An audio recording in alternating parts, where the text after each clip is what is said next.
I have a very special edition of Magic Live. This time I'm going to be featuring Legacy. This will be the very first Legacy feature for this series.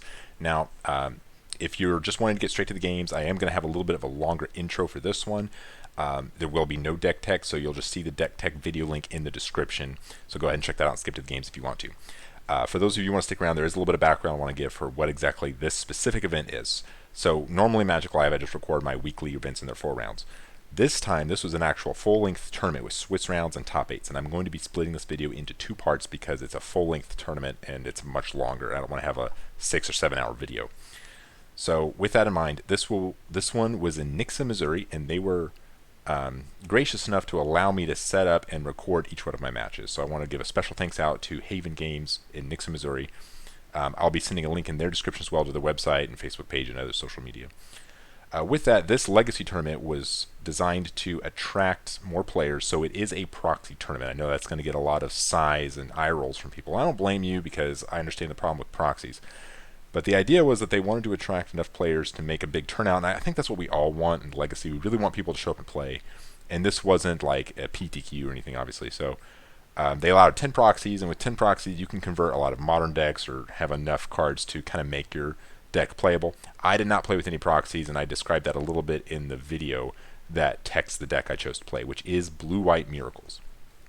So definitely check out the link in the description if you want the video on the deck and the cards I chose to play in it.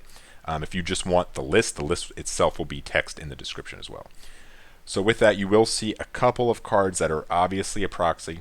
I didn't run into that many overall, but there's a few, I think, the first round and a couple here and there. But overall, it wasn't that bad. Either the proxies just weren't noticeable, or there just weren't that many. The Legacy scene in our area is decent. I hope to play more Legacy, although it won't be that frequent on this channel because Legacy is kind of hard to get tournaments worth recording. This one, however, was very good. It had Swiss rounds, it had top 8. I will be splitting this video into 2 parts, so keep an eye out for part 2 coming out eventually. So I think that's going to be about it. Just make sure you check the description for all information that I might be forgetting here. Oh, the only other thing I am forgetting, if you've already seen the deck tech, the one card I didn't really mention, I just kind of forgot to mention because I didn't want the video to go too long, was Deprive. Deprive kind of fits that extra counterspell slot that oftentimes the card counterspell was in. And I don't blame people for just wanting to play counterspell. It's better on turn 2. But with Mystic Sanctuary, I kind of like the one of slot Deprive because it feels a lot like Modern did when we had Mystic Sanctuary. You would Cryptic Command loop. In fact, even some Modern decks played Deprive. Usually they were Urza decks, Lord High Artificer Urza. But this one was just being able to 2-mana loop it. If you have a Jason play or something and you counter their thing, return your Mystic Sanctuary, play it again, put that on top, Brainstorm back to my hand, you just have this counter over and over. It can kind of soft lock late game situations with low cards. So that's the only thing I missed there. So I'm going to go ahead and get straight to the rounds. If you're already familiar with this series and you're familiar with the deck, I actually suggest try watching this on like 1.25, 1.5 speed because this is just real-time commentary, so it does kind of drag in some areas. So it might be a little easier to digest. If you're not familiar, I suggest watching it on regular speed and kind of taking in what you're seeing, but feel free to skip ahead as you see fit. Okay, welcome to round 1 of the Legacy Showdown at Haven Games in Nixa, Missouri. This is Legacy, and I believe I'm on the draw, so I'm playing second. My opponent is on the right side, and I believe he is playing Slivers, which is kind of a deck you feel like you're more likely to play in general. In the early rounds, that's not really an insult, that's just a fact. And I believe that's effectively a checklist card. I'm not certain if he's using it as a proxy. I believe he is, because this tournament did allow 10 proxies to play Legacy. Now, one thing to keep in mind is right in this section here, and you'll see this kind of throughout the tournament, there is a pretty bad glare, and I didn't have a way to fix it at the time because I'm also playing in the tournament. I'm not just doing coverage. So I'll do my best to try to tell you what those are. I believe one of these is like an unclaimed territory, the land, I think the top one, and then the bottom one I think is supposed to be a Cavern of Souls, and then this is the, I don't know the names of all these slivers. This gives him +1/+1. So he's effectively playing a 2/2. My first play was just Misty Rainforest Pass, and if you're kind of newer, what you're seeing in the life totals, the number in the middle is the game that we're on in the match. So this is game 1.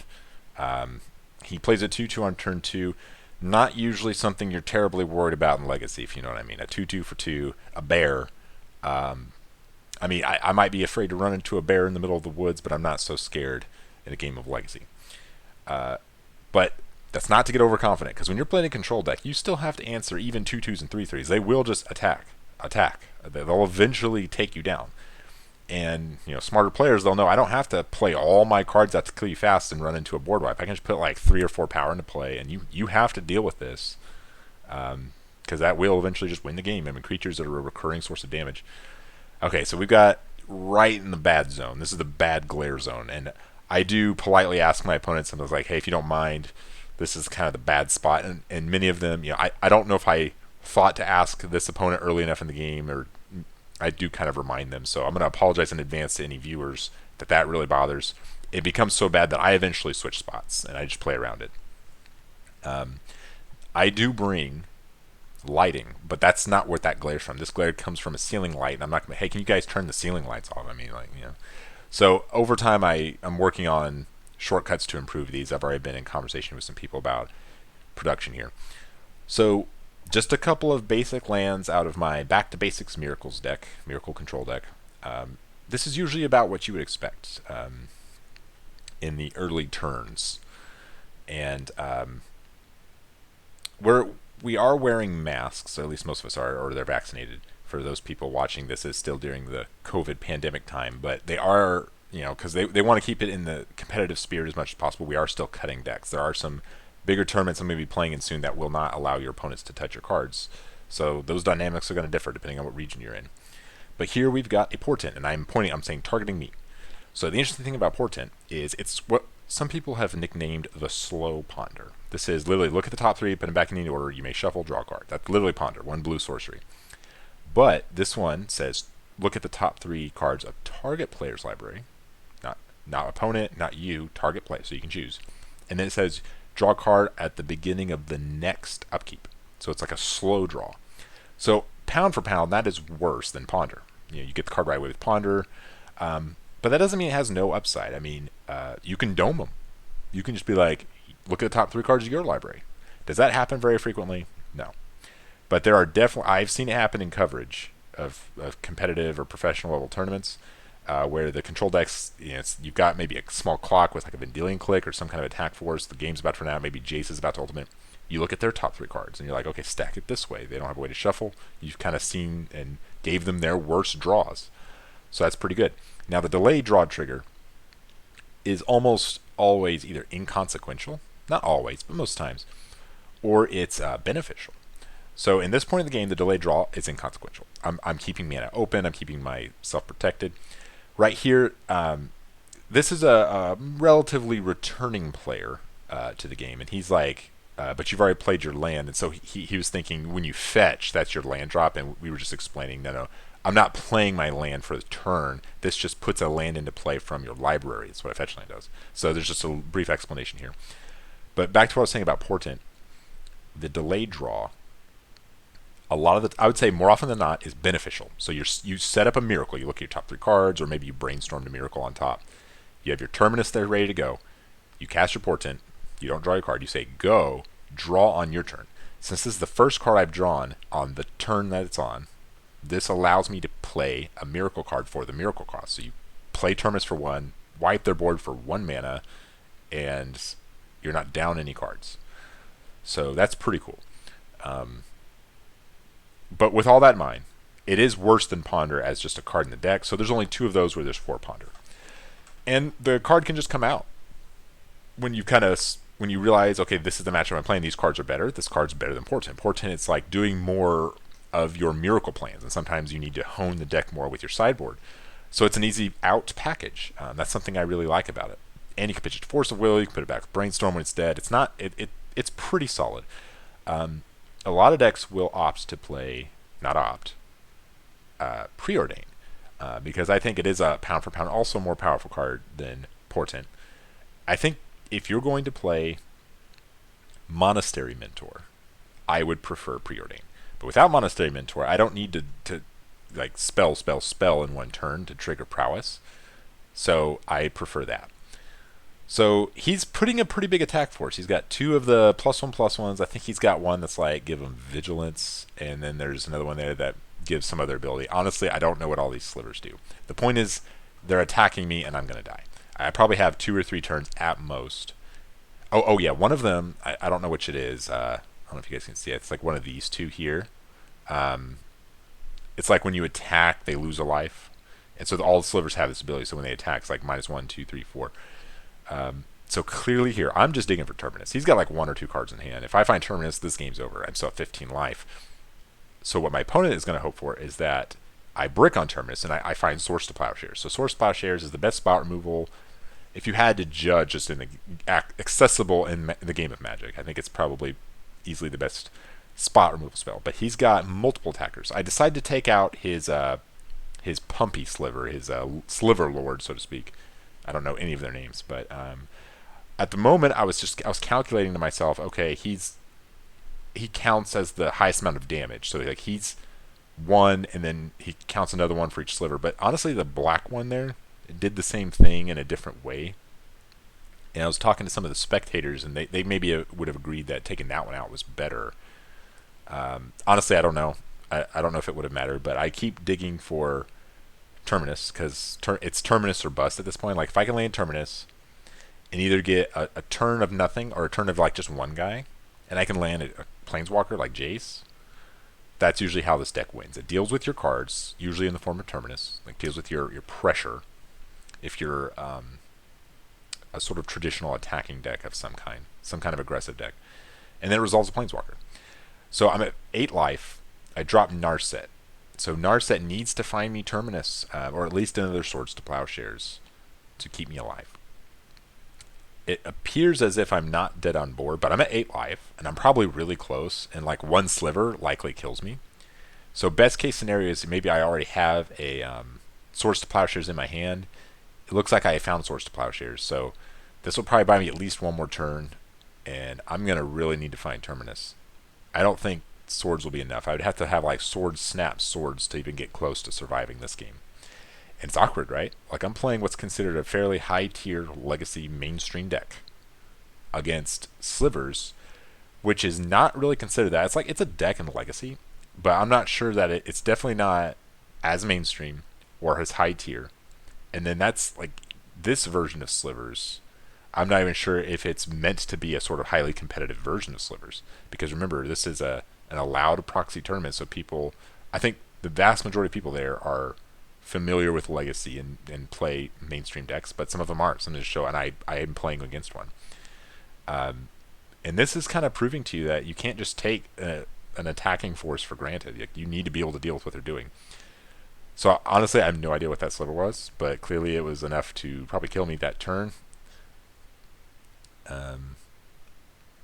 Okay, I think that was the when you attack you lose a life one. I think I'm finally killing that one. So I said on your combat step, but that still hit me for 5 damage, just attacking for 5 damage. Like that's gonna just win the game if I don't find something to deal with it. And really, when they're dropping a 2-drop, 2-drop, 2-drop, Source Plowshares won't keep you alive forever. So that's what cards like Terminus are for in a control deck. Since I'm not proactively winning the game, I'm not like, here's my combo, the game's over. I can't just let creatures sit on the battlefield. Like that's just not going to work.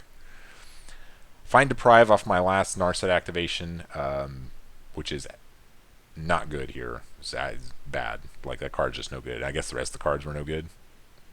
But being at 3 life, I'm sitting here with Force of Wills in my hand, and he's got Cavernous Soul, so that's a little awkward. So it looks like, if I remember right, I saw my 7-card hand. It was actually really good. It had like Spell Pierce, Portent, 2 lands, a Narset, a Force of Will, a Source Spot. Like it had like kind of everything I needed generally for Legacy. But it turned out I was playing against slivers with, I think there was a Brainstorm too. So like it had the right perfect balance of cards you'd usually want going in blind on game 1. Not only was I playing against slivers, which is just like bear. So these like Narset's not very good.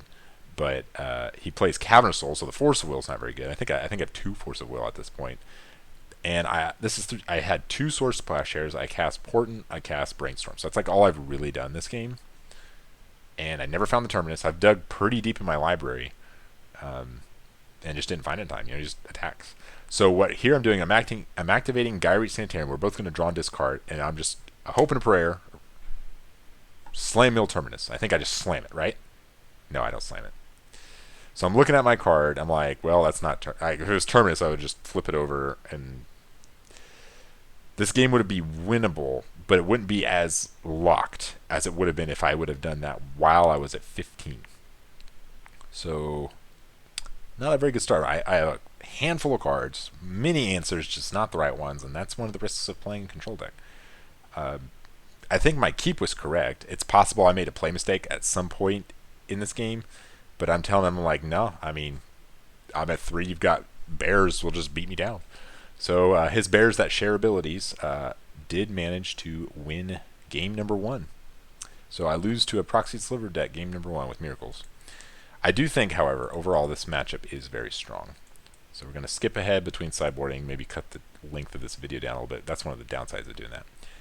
So I don't know if anyone mulligans, to be honest. It looks like I'm not going to mulligan. So I have a single basic island, but I see a Portent.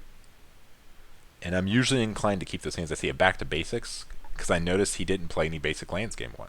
So my back to basics plan could be pretty good. I think he's contemplating a mulligan. Okay, no. Alright, so it looks like we're starting. So I start Portent, targeting me. You do have to announce your targets. Your opponents can... you can shortcut it a bit. I find 2 lands on the top, and one of them being white. Perfect. That's pretty much what I always want. I always want blue into white or something like that. And there are a few moments I remember where I fast play a shortcut just a little too fast with Portent, or forget, and I draw my card too quickly. Not in a situation where it was a problem, like a judge needs to be called, but like it's better to enunciate and play precisely.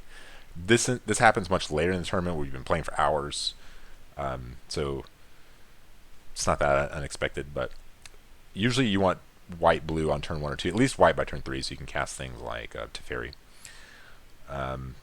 I think this is just to give your slivers like +1 or +0/+1, something like that. But since I'm playing full basics, as I described in the deck tech, links in the description, that's one of the reasons I chose not to play Counterbalance. However, I wouldn't mind playing 1 because I like Teferi letting you play your Ponders and Portents at instant speed. So when you Brainstorm in response to your counterbalance struggle, that's really strong. You can put one of those cards or a card in your hand on top to counter it. So none of them are going to quite be that good, but when you can instant speed Ponder and at least just manipulate the top of your library, it's not bad. So I catch him with his pants down here. He tapped 2 non-basic lands into my turn 3 back to basics on the play. And this is exactly what I want. He has a very small attacker that gives me I don't want to say a gajillion, but many turns. So this is exactly where I want to be. And I'm like, no, I'm sorry, your land's done the tap. I'm sorry. This is what my card does. So it's like the plan A of my deck, kind of, so to speak. So he plays a land. It's a little off camera here. I am not sure if it's a basic, but if I remember right, my opponent actually finds a handful of basic lands in this match. I'm like, of course he finds them game 2 when I leave my back to basics in. But I'm still very much ahead right now. I'm untapping with going into turn 4 with 4 mana. He has, I don't even know if I even need a Terminus on this board in the next turn or 2. Like I can just take my time to develop some planeswalkers, sculpt my hand, and my counters become less dead. Now I almost certainly took out Force of Negation, Spell Pierce, the bad cards, but Force of Will still might be worth keeping in, and maybe I cut 1, but knowing that I'm going to be doing back to basics is important. Now here's Court of Grace, the 1-2 punch. This might be straight unlosable at this point. That's if I play properly. Now, I'm not gonna lie, I played pretty sloppy in this tournament on occasion. I make play mistakes all the time. I'm not a professional. I've played under professional REL, and I've played at high competitive tournaments, but I'm not a pro by any means. I don't make a living playing the game back when that was a thing. I didn't play full time. I just play the game the best I can, and I I'm going to make mistakes. Now, my excuse with Court of Grace is I've never played with the card before, and I very rarely, if ever, play with Monarch. So I think Monarch's where I miss the most. So there's a little bit of discussion here on you don't untap this, all that stuff. So that land over there might be basic. I'm hoping I remember to ask him to scoot it over just a little bit.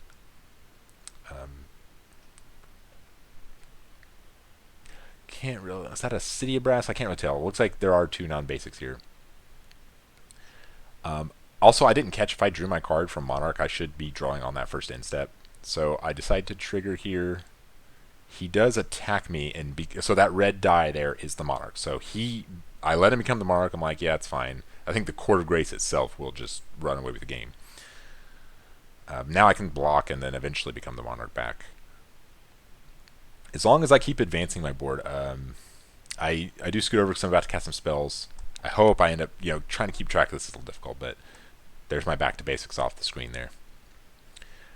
So it looks like I'm spoiled for riches, an embarrassment of riches. I've got pretty much everything I need. So I may skip ahead a little bit here, but it looks like I'm probably going to win this game. This match is a little bit more, it's round 1. I mean, winning's obviously important. I find Entreat the Angels, so this can close out the game real fast. Teferi's good, but he's not great here. I'm not sure. Is that other card a land? If it's just I'm obviously thinking about it. I'm like, how do I want to do this? I'm going to be drawing a card from the Ponder. So if I want to entreat on my next draw step, I put it second from the top. But if this land is Mystic Sanctuary, it comes in tapped and doesn't untap. So I think that's what the land is. I really don't remember.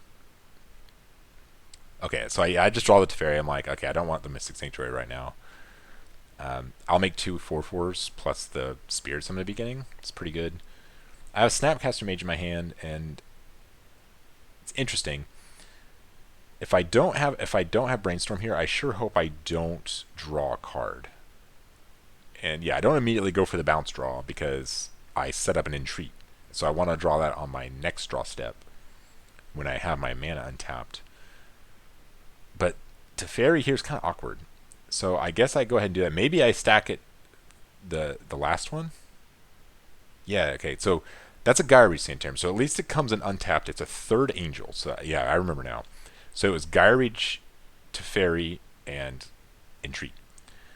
And by doing this will let me become the Monarch the next turn. Because I'm giving him 2 cards. But this game isn't so much about the total amount of cards he has versus me.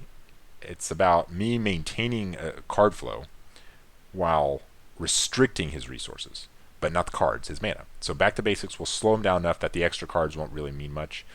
I'm just hoping I didn't miss my first, I don't remember, I hope I didn't miss my first Monarch draw there because I miss it a lot in this tournament. But Court of Grace I absolutely recommend. So he's deploying another sliver here. He's got 2 other, I think that's a basic for us. So he did find 1 basic, but he has 2 other lands just off camera up at the top there. I don't know if you can see it. But yeah, I decided to stack it to Teferi, Geier, Entreat, so that way I can go ahead and slow him down and keep Entreat on top. I decided to Force of Will this creature here. I can't remember what it is. It has a bunch of text on it because it's proxy. And I'm just like, nah, I want to stay an empty board and just win in the next turn or 2. Because this deck normally doesn't win all that fast. Especially game 1. Although this specific game didn't matter too much. So going into my upkeep, I'm remembering my trigger, so that's nice. Like if you go untap draw, it's too late. If you're playing what should be competitive REL, you've missed your trigger. So I mean that's an important thing. You want to play tight in important tournaments. So I draw my Entreat. I'm very much willing to just throw away the Geier to make an extra Angel because this game's just going to be about I need to win as fast as possible with this back to basics. But even if it drags out a little bit longer, I think the Court of Grace will run away because this turn I'll become the Monarch and I'm gonna start making more 4/4s every turn. That's how strong Court of Grace is.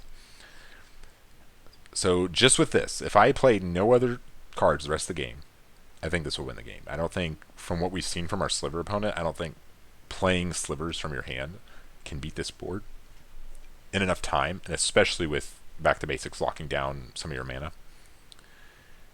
But is there like a hypothetical draw that Slivers could have?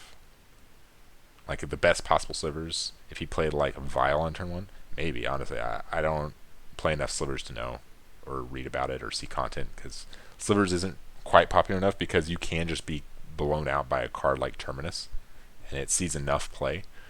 And Slivers isn't quite fast enough either with its aggressive plan to beat the faster combo in tempo decks. And I don't think it's disruptive enough either. Like, it's kind of, humans is kind of what Slivers wants to be. So here's another Sliver. It looks like it's just looking at the way the text is organized and the fact that it's a proxy, I think it's just another copy of the one I Force of Willed. So, also I didn't catch if I, so I've got the die. I need to pay attention more. I've got the die there. I think I missed my Monarch trigger again.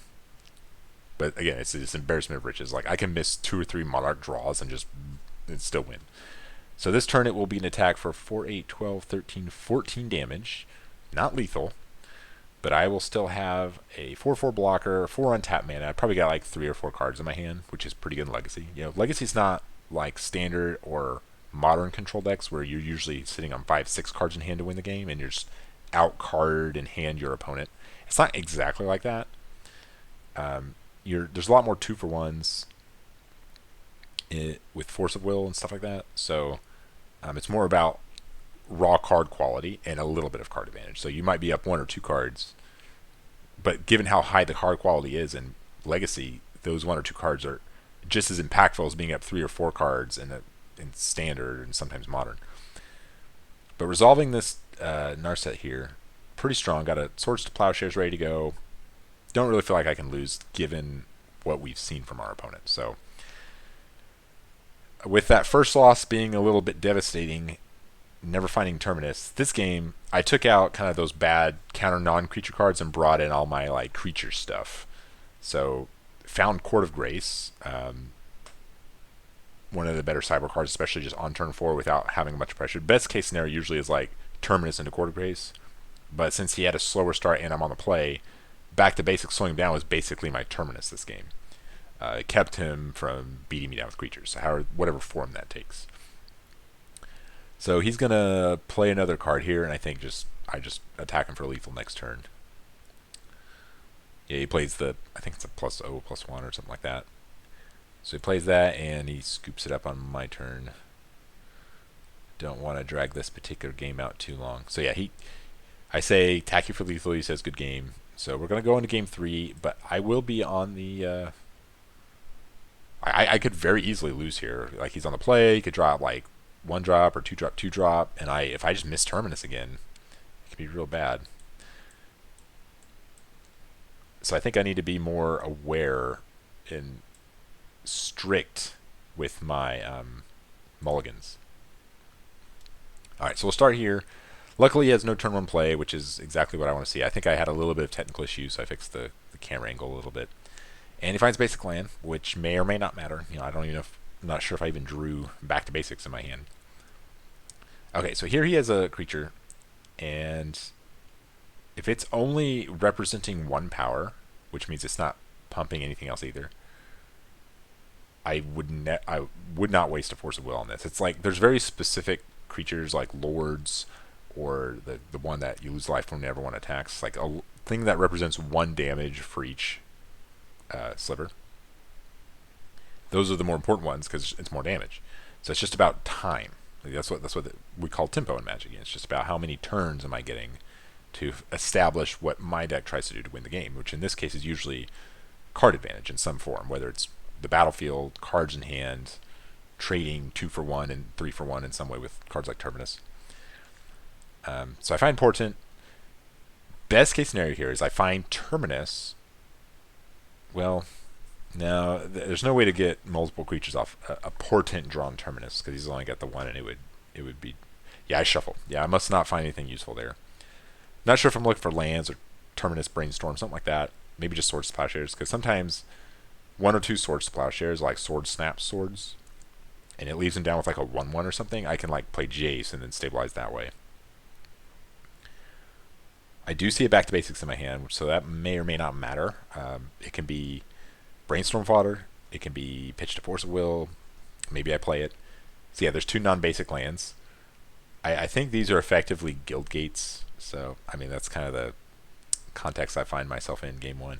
The rest of every round after round 1 is what you would normally expect to see in a Legacy tournament. So, at least this was round 1, because that's where you're most likely to run into decks like this. So I decided to cast Swords to Plowshares on what I think... I think this one is a +1/+1, if I remember now. So this one, it's the old version. It says all slivers get +1/+1, and like the new frame one says slivers you control get +1/+1, with the old templates. So it makes the most sense to source this one, because I think this one gives flying or something. And this seems like a good spot for back to basics. He only got 1 basic land, and as long as he doesn't have another untapped land, specifically not another, which it looks like he doesn't, this back to basics can just win me the game. So if there's anything to take out of this deck, it's just seeing some of the cards played out of Miracles, kind of demonstrating you don't really need the Tundra, and showing the strength of back to basics. Because back to basics, when I talked about the non-bow with Tundra, oh, this is the Poison Sliver, by the way. I think this one actually saw Pro Tour play. But when I talked about whether or not to play a Tundra, it's probably correct to play at least one. Maybe that's hard to say. But that extra Tundra, the option in your deck is good. But that's still another land that can be Wasteland, and it's not adding utility. It's a non-mana function, like the 2 non-basics I play. And it has dyssynergy with back to basics. Like that enough can be, at least to some degree, for some reason, a strategic reason, to choose not to play that card, not for budgetary reasons. And I like decks that are effectively budgetary in that sense. So you're not choosing to do it because you want to save money, because you can't afford or somehow get a card, but you're choosing not to play it for a strategic reason, and it turns out to be budget. Those are my favorite. And that's how I was treating this deck. So the way things are turning out here, I think it makes the most sense to just Swords the Poison Sliver, because they're both 1 power, and the extra poison, I would take 2 poison counters like 4 life, so the flying doesn't really matter here. So double white, I usually don't go for double white until I already have 3 islands for Mystic Sanctuary, until usually game 2, because I'm bringing in a lot of double white cards. In fair matchups, I'm always bringing in Court of Grace, I'm bringing in Elspeth Sun's Nemesis, a lot of time I bring in Palace Jailers. Those are all double white cards. So you'll see turn 4 Plains more often after game 1, especially against fair matchups. So he plays the Pump Sliver, I take 2 damage. This is the kind of clock I can deal with this. It wasn't like last game where he got all of his mana every game. He's playing like double spell. He would have played 2/2 drops this turn probably. So back to basics, definitely doing some work. I go in the tank for a bit. I probably have a lot of different options. This is where Legacy is important. Like, do I play a 4-drop? Do I set up into something else? This could be a hypothetical situation where the Tundra, I would still have blue, and white here with 3 mana. So that's where Tundra's strong. But I have back to basics in play. Like, it's not completely irrelevant. Like, if I tap Tundra to play like Narset here, that's bad. Like, Narset probably dies. So yeah, I absorb a little bit of damage, then my land doesn't untap. If I was playing like Delver, a deck you're more likely to see, that's just another. Even if I didn't have back to basics, there's Wasteland. Like, you need to keep your land drops in play, and that's why you often see them avoiding the Tundra, and they would only get it in games where either back to basics doesn't come into play, or they're not playing Wasteland. But there's very few decks where those are both true. So like if you're playing against Grixis Control, that's a deck without Wasteland, so you might get your Tundra, but that's where back to basics is good. It's like, I think it might just be better, all things being equal, to just not play the Tundra. But that was just my opinion, and I also kind of wanted to send a message that this deck could still win. I must have set up Entreat. No, I set up a Terminus. Okay. Looks like I played the Geier Reach. So that's a 1-shot with back to basics in play, but I guess I feel far enough ahead in this situation. Usually that means I set up an Entreat the Angels. I didn't really catch if I did. I very easily could have. It would have made a lot more sense to just Entreat now, so I'm not entirely sure. But clean 2 for 1. It's not quite the usual blowout your Terminuses can be. A blind Terminus 2 for 1 is usually the best. So like, I didn't even set it up. I can set one up later with a Mystic Sanctuary or something, and I just get a clean 2-for-1 now, and I can blow you out better later. But this is worth it. I think this is worth throwing away the Geier because I can just find another land drop off of Jace, and Jace will just run away with this game. Even though he has no creatures in play, he's not untapping more lands. I think it's still correct to just get more cards in my hand. And if I have... Oh, I do have Entreat. Yeah, I have Entreat, so it's easy. It is only 2. Do I have a land? I have a land. Okay, so I make 3 Angels. That'll be enough to win this game. Straightforward. There's really not much more to say here. I'll go ahead and show it. But this game's over. The Angels can win in... I guess it will be 3 attack steps because of those Swords to Plowshares, you know. He's not playing his own fetch mana base, and they wouldn't anyway, even if it was optimized. So... Yeah, 12. No, 2 attack. Yeah, 12. So 2 attack steps. Never mind. 2 turns. So mechanically, you reveal your Entreat, and you can respond to the trigger of drawing it first. The way it works is a trigger goes on the stack. You may choose to reveal. I choose to reveal. So that needs to resolve to cast, so the trigger's still there after it's been revealed. So revealing it puts the trigger on the stack. You can respond and fetch or do whatever you need to do to get the land.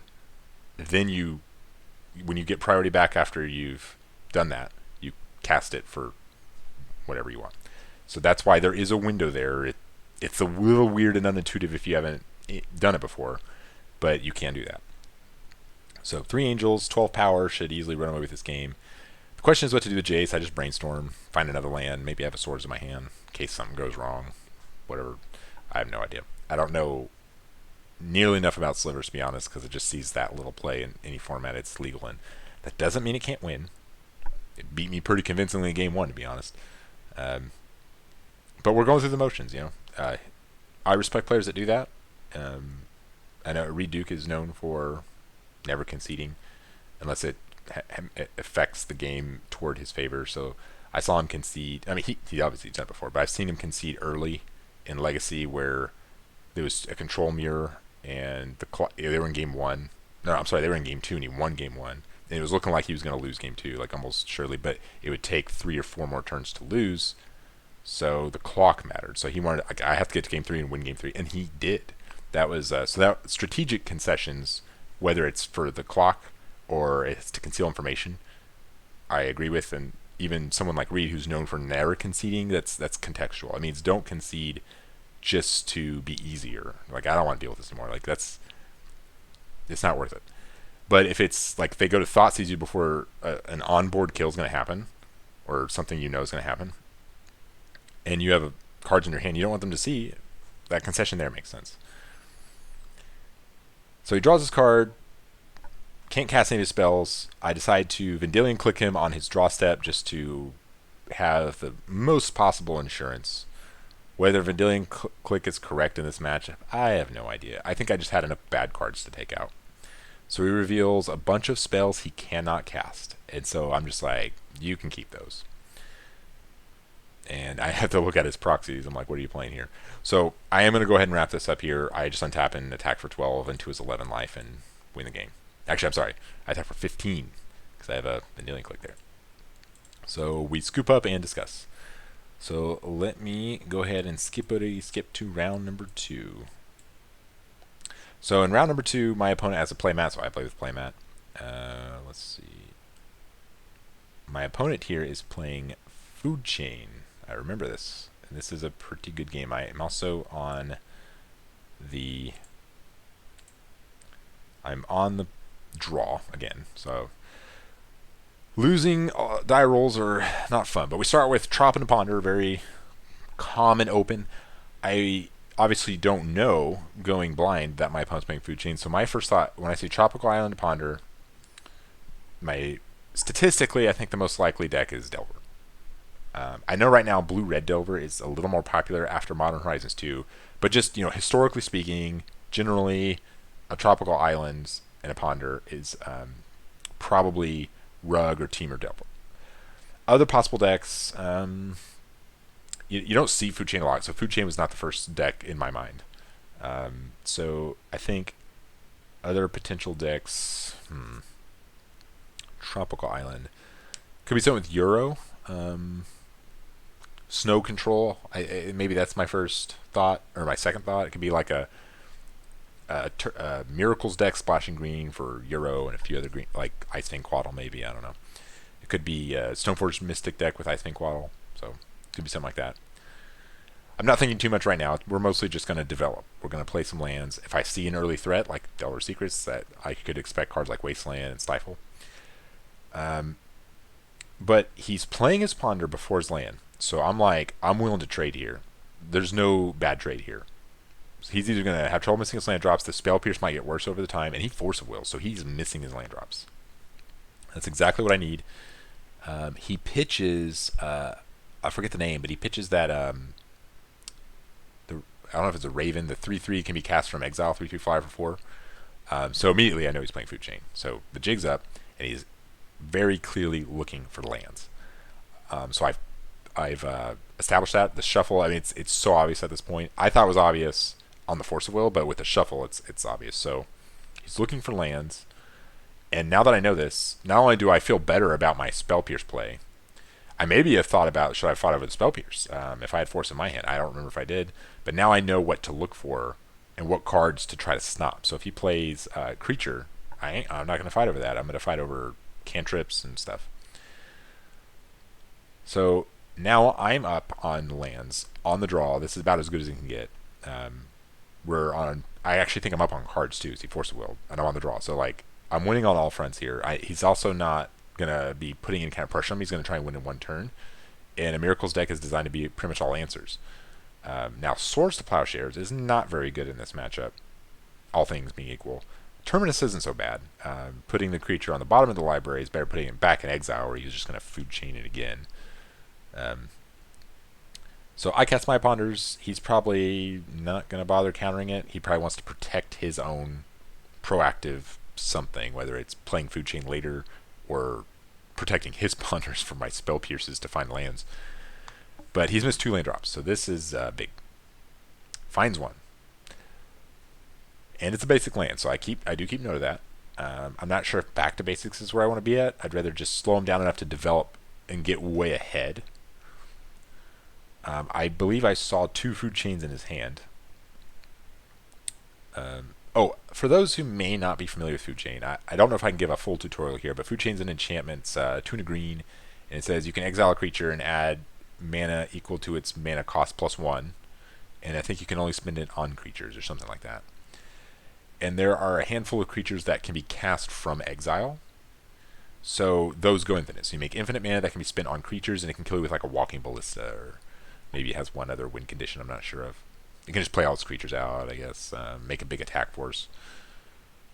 So I cast Teferi, and he goes to play an Icefang, and I'm like, that's good news, because that means he doesn't have a counter, which could only, I guess it could be Force Will or Negation, so he doesn't have a counter.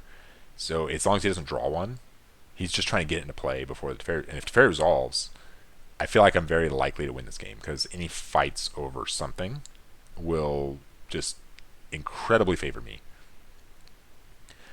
I think it's definitely worth plussing, because if you minus, I don't know, putting him that low, I think Food Chain is known to play red, so putting him under 3, I don't want to put him in Lightning Bolt range, and as you can see, there's red cards in his hand. I think there's at least a Bolt there too.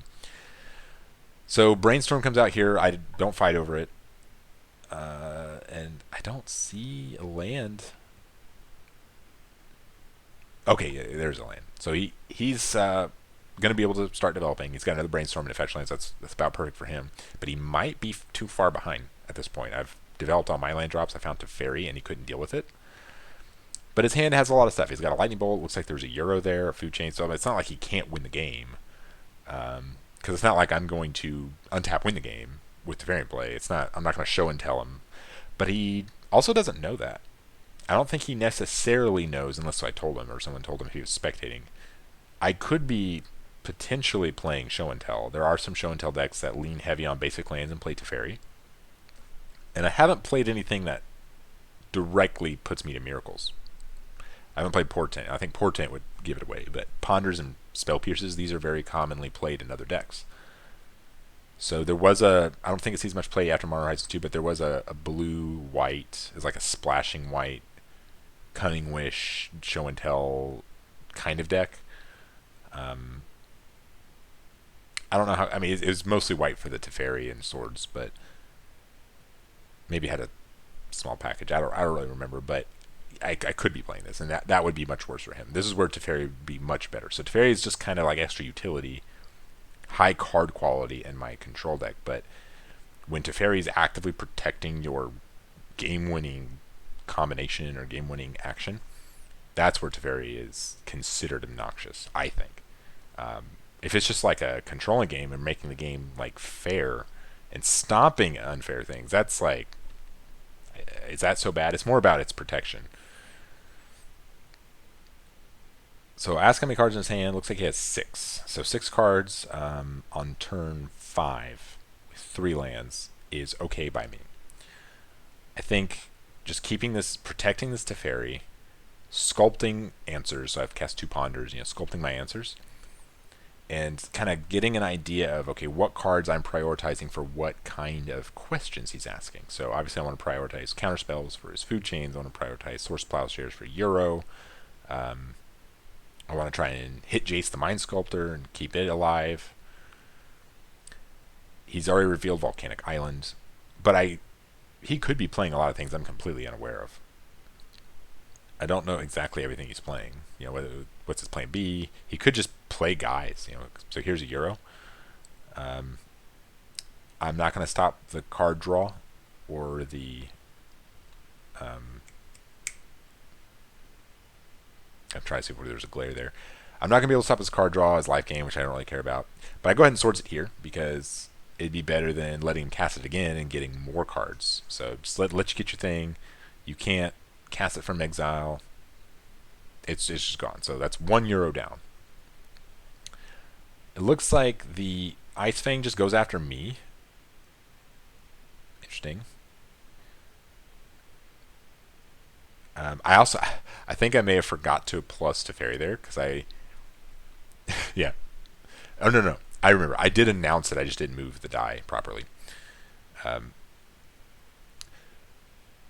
So this predict here, I main phase it because that's the last card I know from the ponder, and it's better to cash in for 2 cards now. That just puts me much farther ahead. I want to keep hitting my land drops. But yeah, things are looking pretty good. I have 2 uncracked fetches, so I can represent Mystic Sanctuary if I need it at any point. But I think I'm pretty far away from that. I'm not entirely sure what I would want Mystic for. The strongest thing I can do now is to find Jace and maybe start plussing Jace. If I'm still at 7 cards every turn. Okay, so yeah, he found some land. So he's dug himself out of the land pocket. It's not clear what cards he wants to prioritize. He probably is still just trying to find food chain. Because if he finds food chain, let's see, if he finds food chain, he could go food chain land, Quaddle for 3, tap 4, cast the Griffin. Was it a Griffin? I don't remember. The blue creature. That would in theory win, or at least go infinite. Assuming I can't do anything. So like a single counter spell stops this, Spell Pierce stops it, and he can't do anything about it. If he casts Food Chain with only like 1 mana left, I could just like Swords Ice Fang in response, and then I would give me another turn. Teferi could bounce it, something like that. So those are like some lines I could do. I really don't remember what I do here. I think I counter it. Yeah, just snap Spell Pierce. That's pretty strong. Yeah, I think that's better than a Force of Will. Like I have the mana now to do this now, where Spell Pierce still has value. That's correct. I don't know if I have Force of Will in my hand or Force of Negation. If I had Force of Negate, so this is where it's like these little decisions. I don't know for sure if they're correct. I believe this play was correct, but let's say I had Force of Negation. I could have just cast it for 3, and there's not a lot of opportunity to do that either. But Force of Negation has the mode to be 0 in the later context where if we're having a big fight, that might be more valuable. So, where I'm not always guaranteed to have the 3 mana for this, like they're both 3 mana, this always has to be 3 mana. Snap into Spell Pierce is always 3 mana, whereas Force Negation is not. and Spell Pierce is not always guaranteed to counter something. An argument against it, I suppose, a Snapcaster can represent something else later that might be, the flexibility of Snapcaster. So many things to figure. It's important not to think too hard on it. So that was the first thing to my mind. It's like, this works now, and it might not always work, and just make your decision and commit to what you do. And that's the difficult thing about a control deck and Legacy. So going to time is a real thing. I'm likely to have, if I'm going to at least have one draw that's unintentional in the tournament, that's basically a loss. So I have to think of it in my mind as a loss. And you'll hear people say that a lot. But it worked out in my favor. I find Jace, and that's pretty much, in my mind, I'm like, okay, given what he's played, this should be enough to win the game. Now, I think it's correct in hindsight. I don't remember what happens. I think it's correct with how many cards I have in my hand to plus the Jace first. He hasn't shown any lightning bolts. He doesn't have a reason to. Maybe I'm thinking, okay, if I have a Force of Will, Force of Negation in my hand, this can protect Jace from a lightning bolt for a turn, and then I'll start plussing him. So maybe I wasn't high on cards. I don't remember. But maybe if I had at least 4 cards in my hand, which I'm pretty sure I had 5 or 6, I think it's correct to plus the Jace. And just because not only does that keep him out of bolt range, but it starts a clock, and that's important. I think this game goes a long time, and that would have mattered. So maybe that was a mistake I made. Let me see how the game plays out, because it's been several weeks. It's definitely correct to keep plussing Teferi.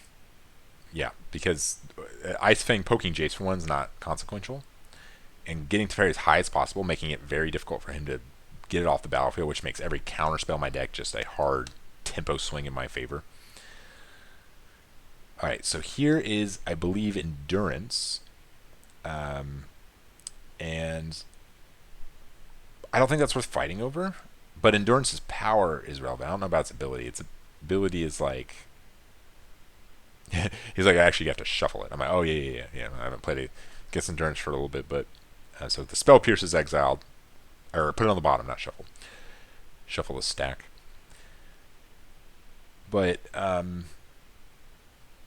something that if the game gets grindy enough, I can like bounce my own Snapcaster back to my hand and have another spell. So here comes Lightning Bolt.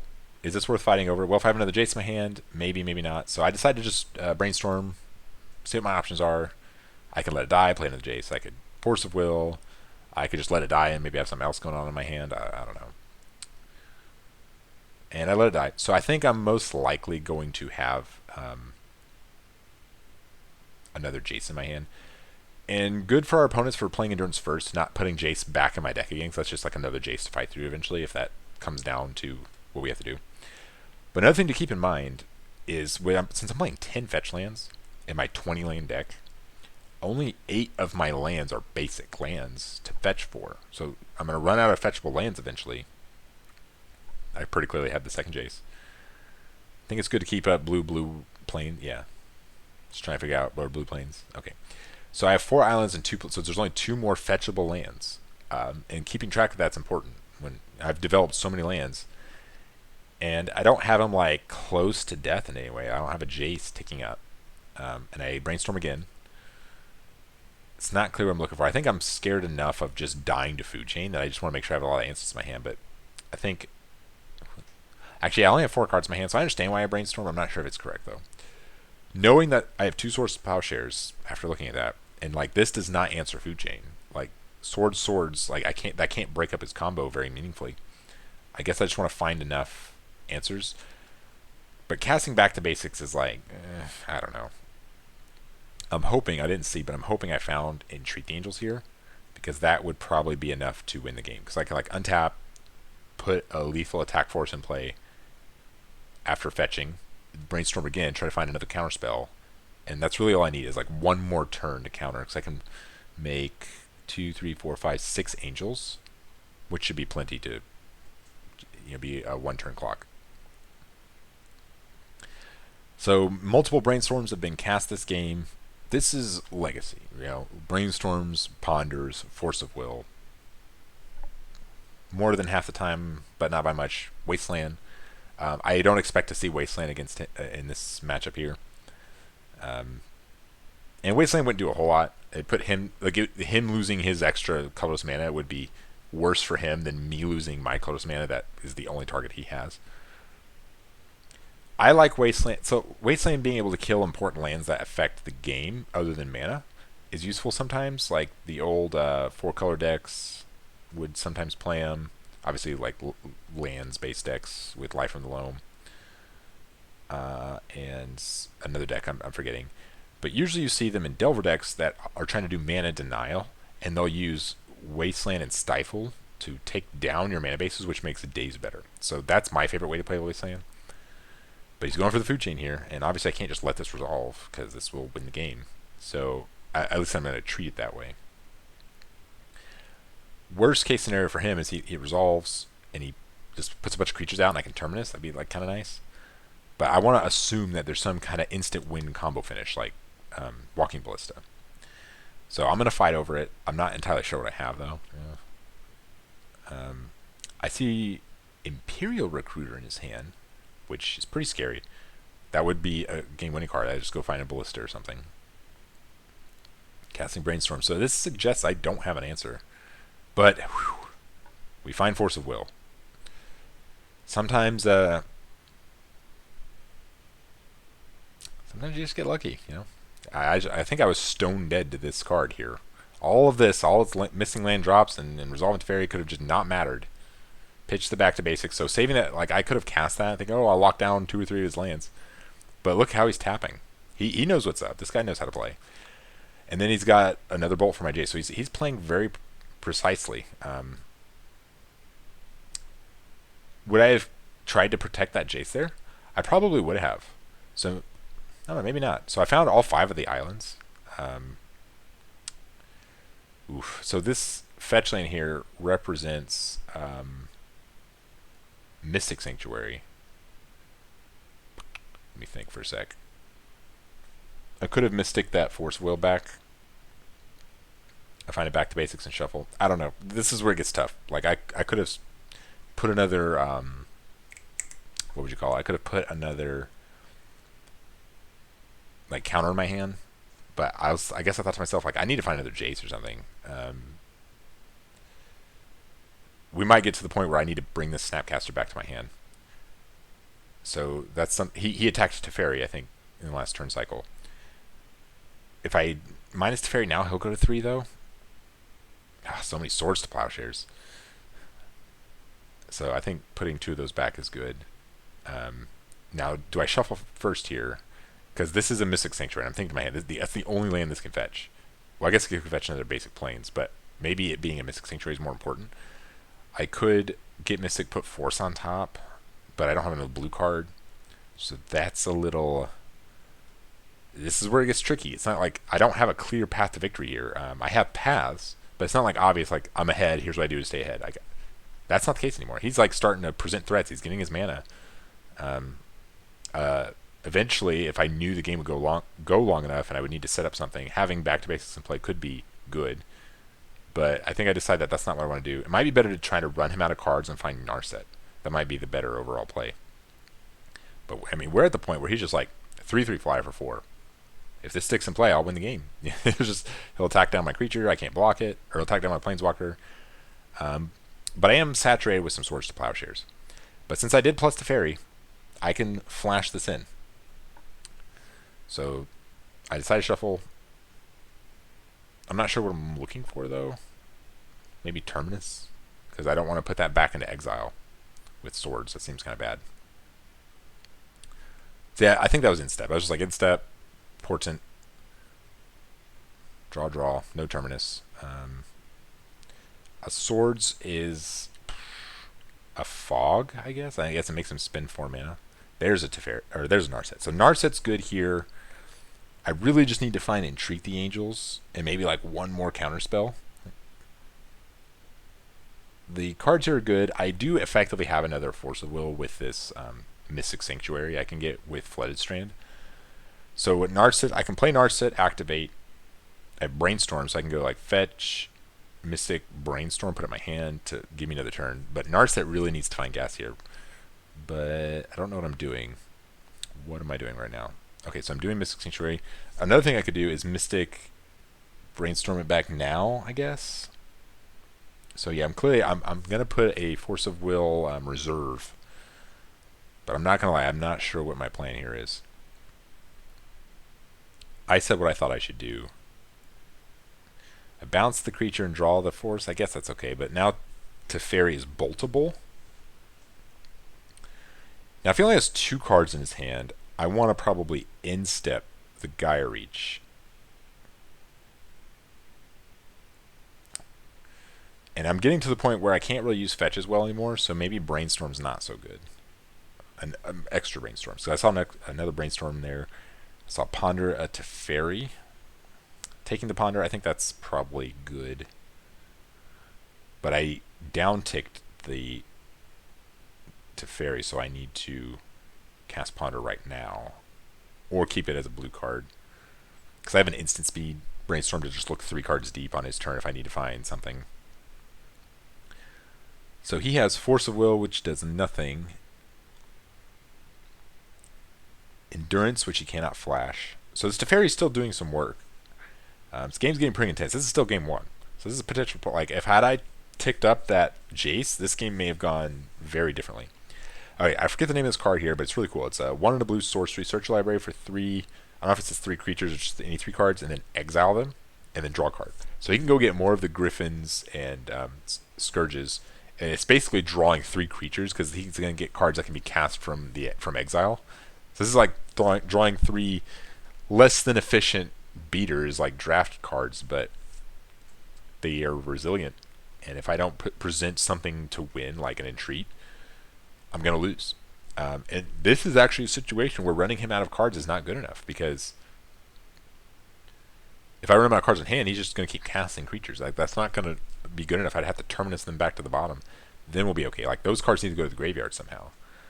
So if I can run him out of cards in his hand and find Terminus, that's like several turns. And if he's just going to cast creatures from exile and keep cards in his hand, that's not going to work either. So I don't think that's the situation I'm going to go for. But since I have the mana on his instep, there's no reason not to just make him discard a card. I think that's Entreat. So I think I finally found a way to win the game. And the right thing to do, I think, I could also Brainstorm here and put the Entreat on top, cast Entreat on my turn. That does give him information, so I think I decided not to do that. It was probably correct. It would have been a turn faster to win. Actually, I guess it's about the same. I think I'm going to try to set it up on his instep. I'm going to try to instep Entreat with my Brainstorm, I guess. So I can Brainstorm it back with Jace.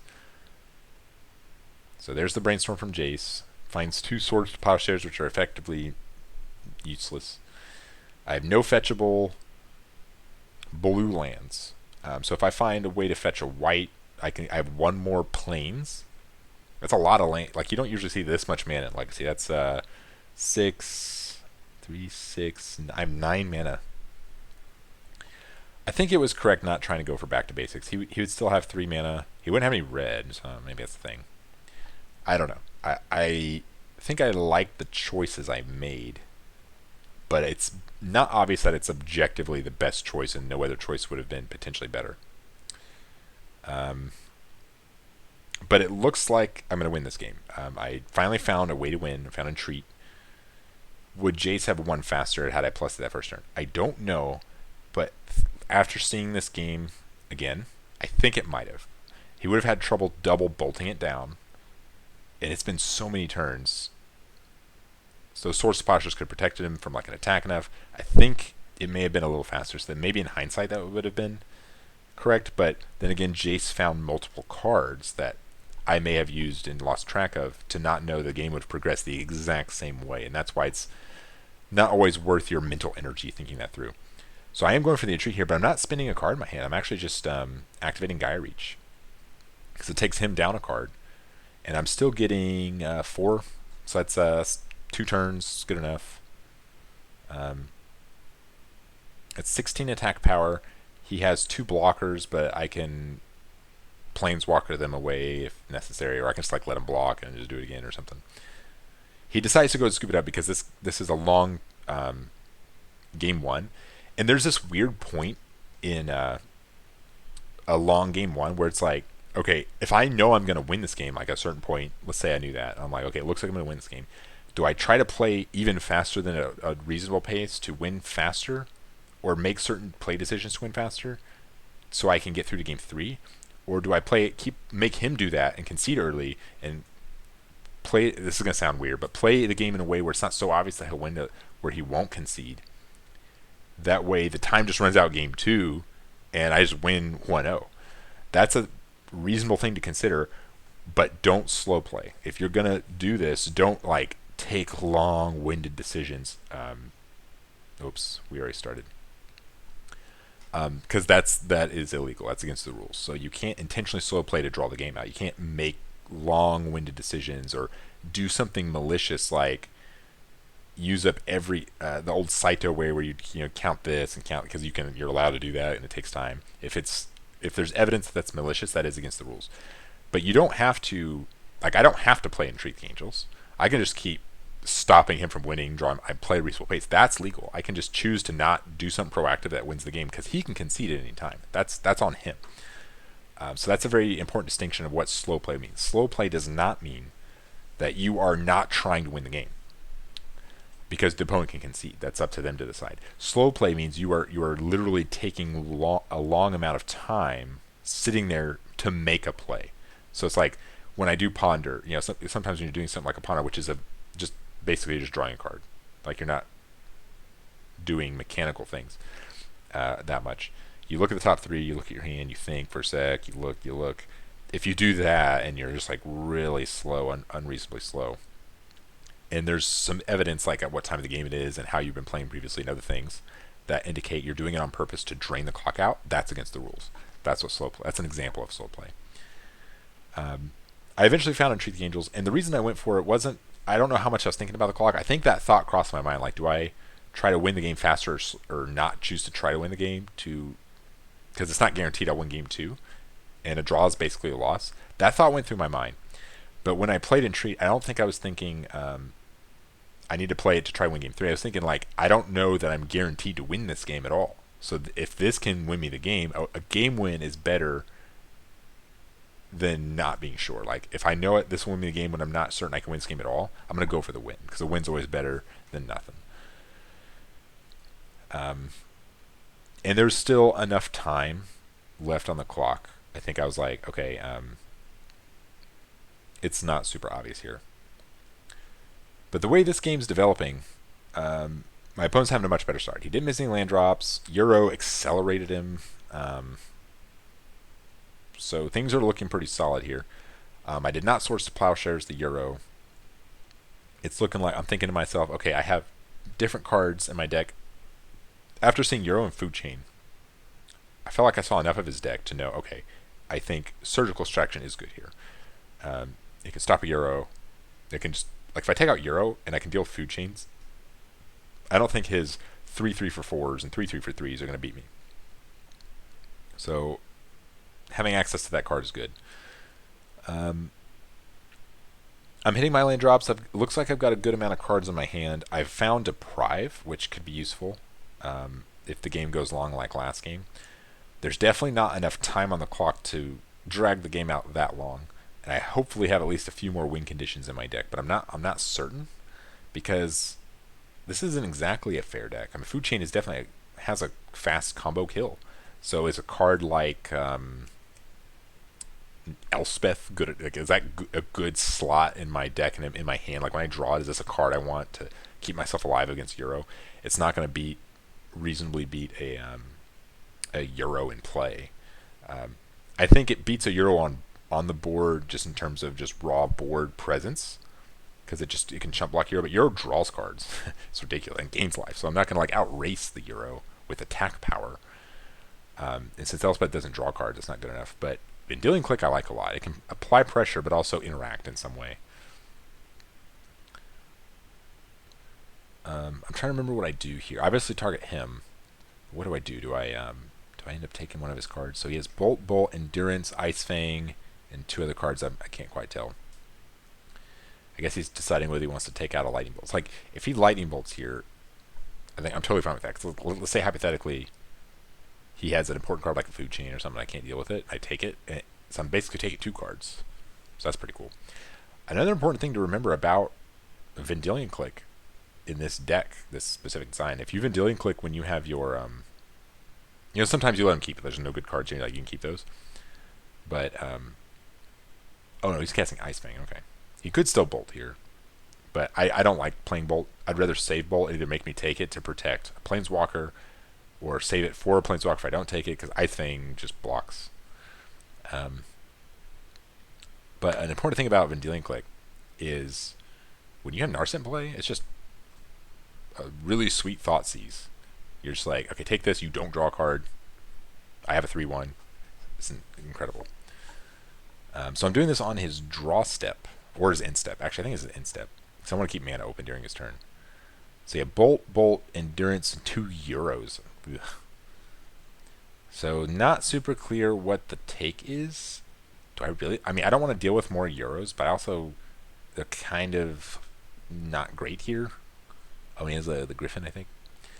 Yeah, I don't take anything. He Lightning Bolts, I guess. Did he pay for it? I saw him put Lightning Bolt in the graveyard, and I see my Vendilion Click in the graveyard, but I don't see a red mana. Okay, I don't know if this just could be a mechanical thing, but he doesn't tap his Volcanic Island. Is that a Volcanic? No, that's a Taiga?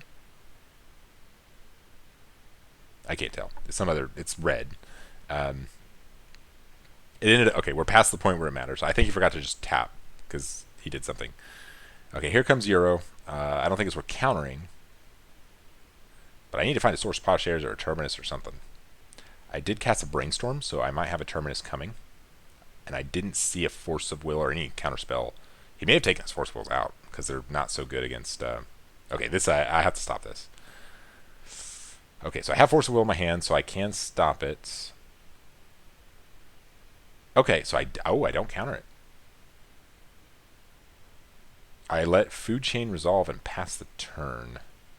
Because I'm like, okay, I can counter a Griffin. Because he has to cast Griffin. You have to have the creature in play and exile it. Okay, so that's why I don't fight and try to find Source Plowshares. Because I'm like, okay, I'm setting up Terminus. This deals with his creatures. Okay, so here is Griffin. He did something. I didn't see what he did there. Not sure why he's paying 2 mana. Oh, no. That's Carpet of Flowers. Excuse me, it's a green enchantment. I just assume it's Food Chain. I'm like, why would I let that resolve? Carpet of Flowers. Okay, here I have an opportunity to use Deprive and put a Griffin in the graveyard, which is really strong because once that's there, it's gone. So I don't have to worry about that later. He casts a Euro. So the reason he's paying, if you're not familiar, Carpet of Flower generates mana based on how many islands I have on your main phase, and so he generated I had 2 islands, and so he just paid 2 mana and played Griffin. So all that's legit. I'm not sure casting the Deprive there was correct, but I was trying to remember. I guess I thought through, okay, here were the cards I saw. Here's what I want to do on my turn. So that's how I thought it through. I don't know if it was correct. It put me down a land. Okay, here's Food Chain. So this is worth fighting over. I pitched Jace, which probably stings, but I guess I have enough other cards in my hand where I know that this is worth it. Yeah, I have a second Jace. Totally fine. I have a second Force, so Jace can come down, find another blue card, but I know he has bolts in his hand. I don't know if that was a blind Terminus. I think it was. And it took away his dude. I looked away for a second, but anyway. Probably worth casting there. I know he has bolts, so I go ahead and find another card. What would be really sweet here is if I could just slam a Back to Basics. That'd be I don't know if I even kept him in, but land Back to Basics would be really strong here. Okay, so here's what I'm doing. On his draw step, I cast... I pay 2 life and cast Surgical. In case he drew, that's his card for the turn, but it was not. And now I can kind of breathe much more sigh relief, because without him being able to like win in one big turn, my cards can deal with his like grindy beatdown cards. Source Plowshares matches up well against Euro. Terminus matches up well against all his creatures. But I'm at 10, you know, a Lightning Bolt deck, a couple attacks. I mean, it's by no means over, but I feel like it's much more relief not having to worry about food chain. So that feels strong. Now I'm feeling much better in this game. And if I find Snapcaster Mage, I can take out Euro. And if I take out Euro, and I can land like Jace, and if I find 2 more lands here, one of them being a fetch land, that would be pretty good.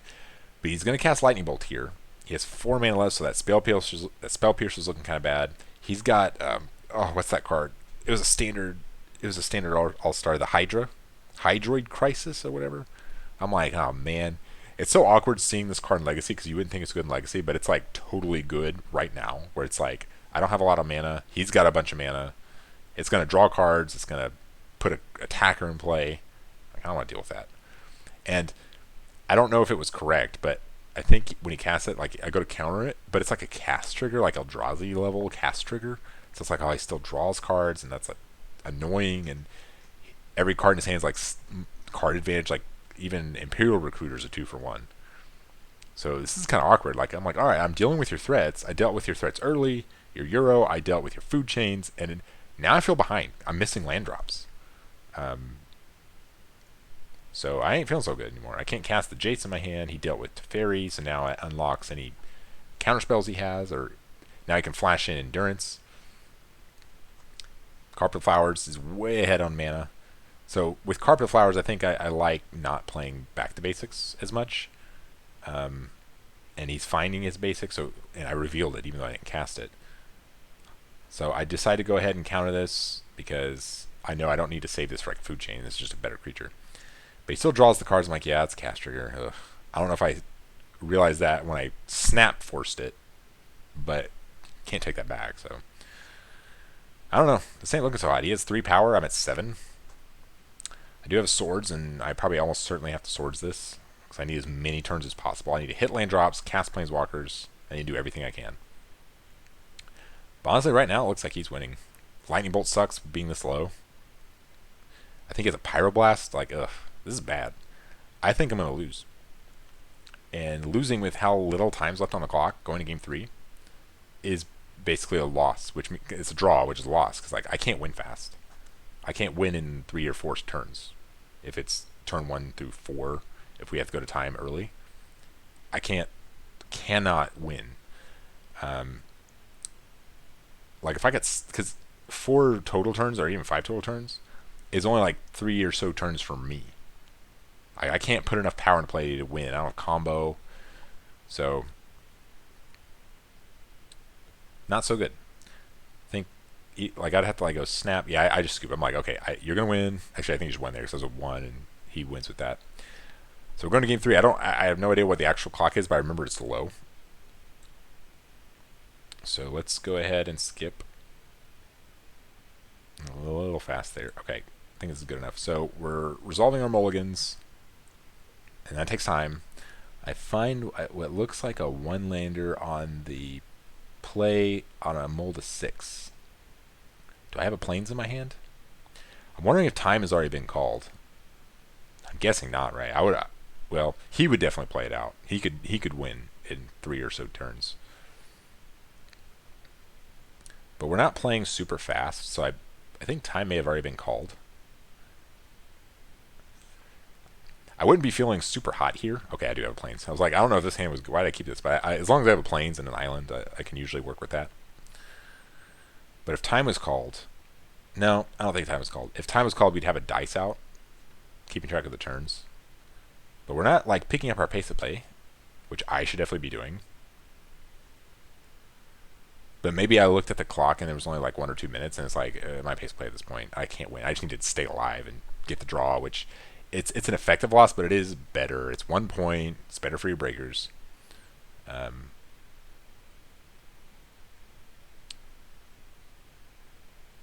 So I'm instepping a Brainstorm. I guess I'm looking for a land or something. I don't know.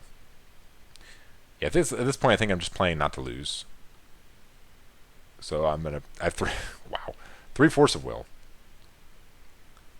So I'm unlikely to lose. So it can be tempting in this place, in this situation, to take your time. It's okay to not increase your pace of play, but it's not okay to slow your pace of play. And just anyone out there in the situation here where you're like, okay, I know he's the aggressor. He's like the proactive trying to win. You can't like slow down from either what you've kind of generally presented as a pace of play or what's considered reasonable. Is that subjective?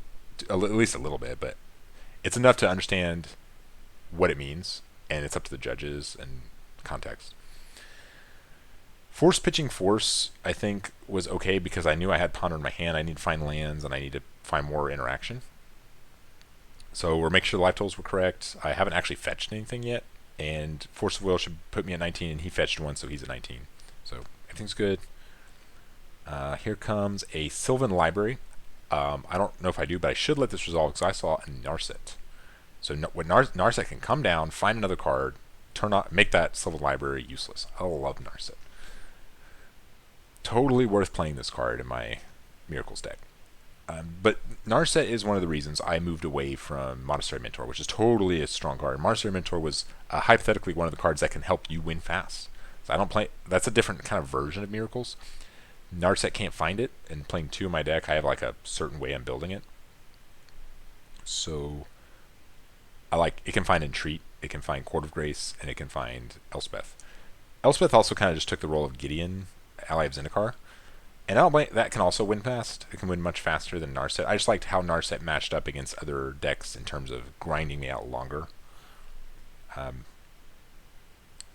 It might be correct to play both. I don't know. Narset's my Euro, although it does not close games out nearly as fast. But yeah, he's playing the put 3 guys out there, and he put a Birds of Paradise in there, and I'm not sure if there's a way to cast that from the exile, or he just doesn't want to draw it. I don't know. Don't know the deck enough to, or really care enough to try to think about that too much right now. It's mostly, ooh, seems good. So what do I take here? He's got Food Chain. Seems like probably the card I'm going to take. But Lightning Bolt and Ballista are also reasonable takes here. I did not activate the Narset, realizing that I think it might be worth turning off his all of his, keeping this around as long as possible, making him spend cards on it. And I guess I thought my hand was good enough. So okay. What did I not take Food Chain? Honestly, I don't remember. I took something. Did I take Lightning Bolt? Well, I guess I must have thought to myself, okay, he doesn't have a counter, so this deals with Food Chain. Okay, I would probably work the same way. I probably would have countered it.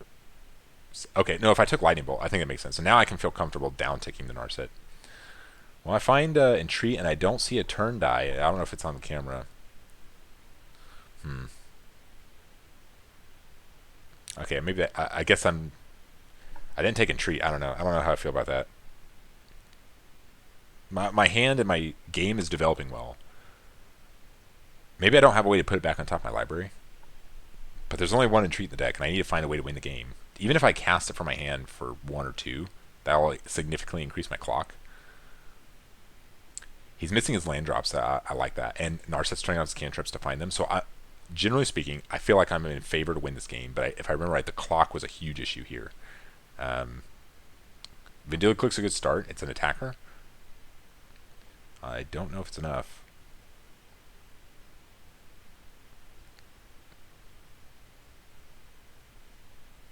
Okay, so I believe he's playing this to find lands. I think the cantrip from it. Oh, no, wait, no. He can't draw a card. I hope I enforce this correctly. I think he's a pretty sharp and clean player, so I think he doesn't make any like logistical mistakes that I remember. All right. He's pulling out Euros. Does he have a way to get these in his hand or something, or cast them from exile? Basic Mountain? I don't know. I feel like if you're familiar with this deck, this Food Chain deck, feel free to comment and tell me what he's doing here, because I really don't know. I don't even know. I don't really want to like take too much time to look it up, and I wouldn't even know how to begin. What does it mean when Food Chain exiles? Like, what do I don't know. So if you know your Food Chain deck, if you know how that archetype works and what he's doing there, let me know. Let me know in the comments. I'd be interested to see what he's doing. But I would never counter that card anyway. So I'm not increasing my pace here. So Even if the clock's low, I should be increasing my pace. Jace is a good find.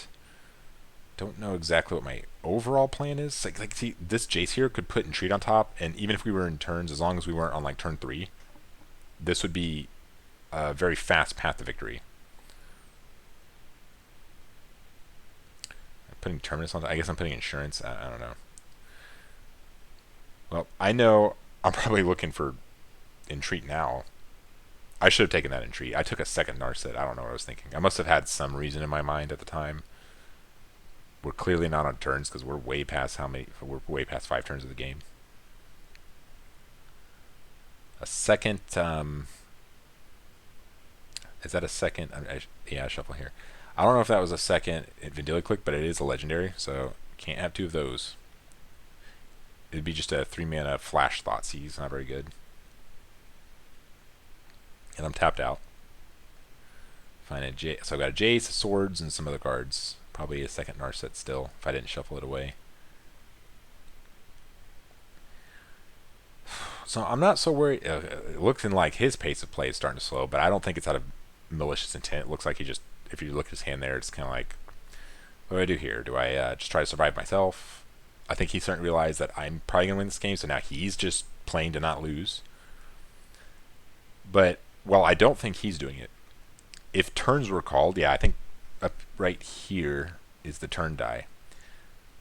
So at this point in the game, it's okay because the pace of play is no longer the problem because we're in turns. I think that's why it's okay to speed up to try to, you can increase your pace of play whenever you want to try to get games done faster. But once turns are called, then you can actually slow your pace of play reasonably because it's not important to play fast. But let's say hypothetically, it was like 3 minutes left or 2 minutes left on the clock, and it's clear that I am in the winning position. If you start doing what he did in terms of the clear slowing down, well, he could have been, he was probably slowing down because someone came over and told us it was turns or whatever. But let's say just what you physically saw, that's less good to do. Like you shouldn't be like, okay, he's starting to win, I need to like chill and run the clock out. Can't do that. So our pace of plays will slow because it's more about precision of decision making. He's clearly playing to not lose. It looks like we're at least on turn 2 or if not 3. I think that's turn 3 because I see the 2-sider and there's more than one, I think. So I'm thinking, okay, how do I deal 11 damage in 1 or 2 turns? And the answer, honestly, was Entreat. That was the real answer. Maybe I thought I had enough time. I don't know. I think that's Court of Grace in my hand, which would be good, but it's too slow. So if I knew I had one more turn, if Court of Grace made it on the end step, made a 4/4 or something, which would be insane.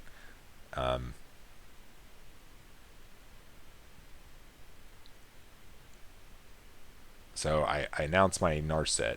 I just haven't tapped my lands. Find Brainstorm, not good enough. I don't think I'm going to have 2 more attack steps. I think maybe I get this in 1 more attack step. But there's just no way to deal. Shouldn't I have 3 lands tapped here? I think I'm saying it. I don't think it matters. I think this is I get 1 more attack step. So I haven't tapped my lands, but I played a new Narset. I should have 3 mana tapped. And this is turn... Yeah, I don't know what's going on here. I may have missed something. I don't know. I'm not... I was saying... Yeah, okay. I think I'm just like, yeah, it doesn't matter. We're just kind of going through some motions. Yeah, so the game's over. We're just discussing. So we end up... I do know. We end up in a draw here. I definitely should have 3 lands tapped. I don't know... I think we're just discussing. It's like me, him, and there's like a guy that's watching me on my left, and then there's like 2 other guys, and we're just like talking. But it's clear the game's clearly over. He's announcing he can't win, so we're gonna go ahead and go to the next round. So I am 0-1-1.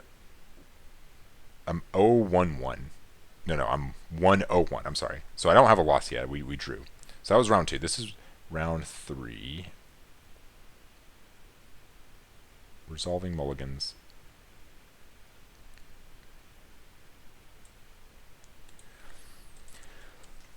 Okay, so this is round 3, and I am on the draw again. I cannot win a die roll, and unfortunately, our opponent, whether it's my fault or not, is playing in the bad zone, which is where there just happened to be a glare right in the exact place he's placing his cards. We might be discussing it a little bit. I think I try to help him, and it's by no means his responsibility, but my opponents have been very courteous in understanding that. Not sure, there's a little bit of a delay there. So we have fetch into Green Sun Zenith for 0, which gets Dryad Arbor. Dryad Arbor is a green creature, forest 1/1. This exact interaction here, according to WotC, is why they banned Green Sun Zenith in the main reason they banned it in Modern. Of course, I'm sure there's other reasons for its flexibility, but there weren't that many Primeval Titan decks after they banned Cloudpost, and Valka was already banned, so it was like it wasn't because it was getting Primeval Titan, and it was like kind of flexible to get like a couple of other green creatures, but they said they didn't like the efficiency speed of getting Dryad Arbor on turn 1. I guess so. I mean, it's really just like a Birds of Paradise or a Llanowar Elf, but you know, is it worth them banning? I think so, but I understand people I think it's not in hindsight. But it's just kind of interesting, you know, even in Legacy, it's like it does that sometimes, but I'm obviously thinking this is Elves. I believe to myself, overall, I think it favors my strategy, but not by a huge margin. You know, traditionally you'd think green creature decks fold pretty hard to blue-eye control decks with board wipes, and in most formats I think that's true, maybe even including this one, but Elves has a lot of new tools. Like, they can be fast, they have combo, which he's going off here, and they have Allosaurus Riders, Allosaurus Shepherd. It's a 1 mana 1/1, 1 green. It's an elf. It says it can't be countered. And then green spells you control can't be countered. Green spell, not creature spells, not elves, any spell. So your natural orders, your glimpse of nature can't be countered. That's a problem for my counterspell deck. So, but what you can do is if they put a spell on the stack, you can't counter it, but you can in response Swords to Plowshares the guy, then counter it. So you can do that. But the Allosaurus Shepherd will resolve. And it has another ability, which is kind of an overrun, an inefficient overrun ability. And you can't stop that. So if they resolve it, they can, and it's like late in the game, they got a couple guys, and you're just trying to survive. That can matter. But it looks like he has not found, I'm sorry, I don't know what that glare card is, but he has the tap 2 and tap elves, make 1 of any color, and a visionary. So at the moment, that's not too bad, but here comes a Green Sun for 1, and he's almost certainly getting Heritage Druid. This is the important card, so I could either try to counter this, and Green Sun's gone. I don't have to deal with Heritage Druid. If I don't have a counter, I can maybe Swords it, but he'll still get some use out of it. Or I could try to ignore all of it and just get a huge, like, 3 or 4 for 1 with the Terminus. The risk in that is I can't Terminus right now, and if he, in theory, can Elf Ball win the game, that's a problem. So I guess I decided to cash in this Force of Negation, which I was probably trying to save for a Glimpse of Nature. Because Glimpse of Nature and Natural Order are really the only super scary cards. And here we go. Gaia's Cradle in the Natural Order. So it looks like that was the bait. And a Crater Hoof would be probably lethal here. So I'm like, well, I got to stop the... Luckily, I had the other counterspell. So I'm trading 2 for 3. So not too bad, but it does go to his favor, and he has a little bit of a clock there. So not my preference, but I still have 3 cards in hand. I have a Source of Plowshares, so it's not the worst either. I spent 4 of my cards. He spent 3 of his cards. Could be worse. After I take this hit, if I can find Terminus here, it'll also turn off his Gaia's Cradle temporarily. I mean, he can go creature and Gaia's Cradle's back, but he can't, like, spend 3 mana immediately. I don't know what that would even be on in his deck. So this could set up Terminus. This would be pretty good. Predict, Ponder, Source Plowshares. There's no land and there's no Terminus. But, I don't know. The Source Plowshares may have been worth keeping. But maybe I already have a land. I think I already have a land. So I don't know. With Predict, it's like I may miss a drop for a turn. Okay, I'm going for the blind Terminus here. Didn't find it. Rats. I don't know if that was right. Those 3 cards were really strong. I should have kept that. Maybe I was just scared of just dying next turn. But with the Swords to Plowshares, I think I could have survived. I don't know. It looks like it's working out. He's mostly got little 1/1s. Not a very fast clock, but I can't, eventually I do have to find Terminus. Whether it's that they'll just beat me down or they'll facilitate a win on one turn. I decided to Swords on his instep because he found the Heritage Druid. And there's a couple of reasons. One, Heritage Druid is a big combo piece, but also it lets me use my mana and then untap. Okay, I find Ponder, a reasonable draw. Jace is also good. Swords is good. Okay, yeah, I'm like, hey, here's the glare. Do you mind if you don't mind scooting over a little bit? So what the big glare right now is the graveyard, which is a little less important. He has 2 of that elf that he's like a slightly worse Heritage Druid. Okay, so I am keeping this. I draw Swords. Seems good. I think it's totally fair to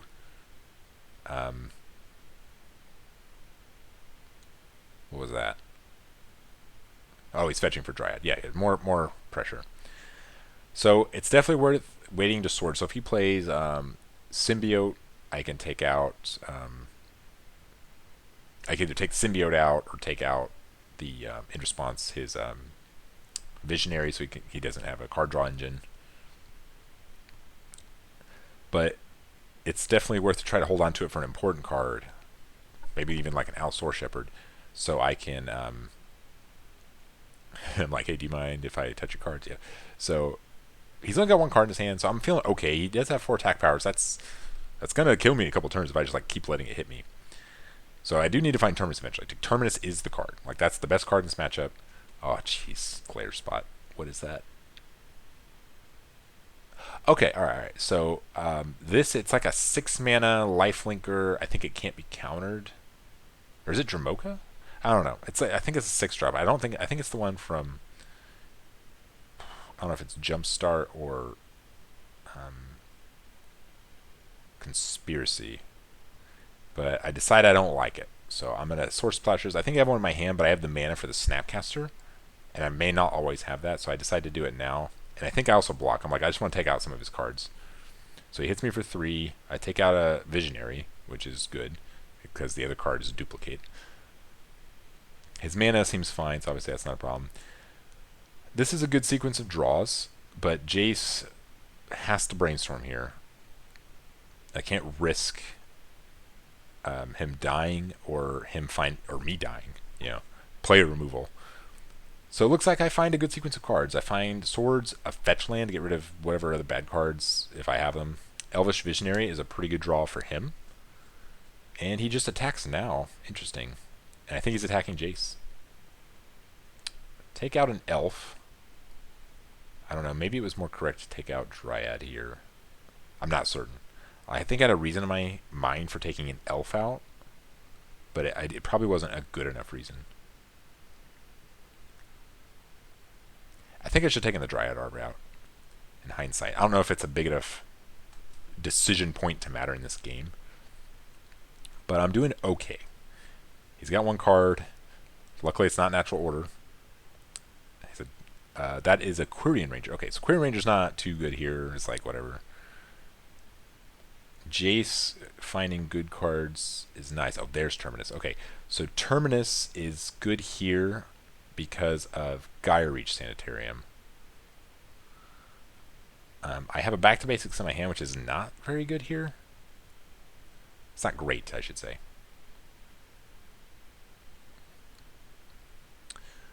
But I put back Mystic Sanctuary because that is usually something you want in your deck.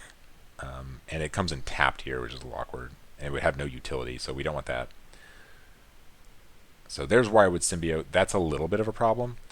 So annoyingly, Terminus here is like, it's good, but it's not great because he can go return.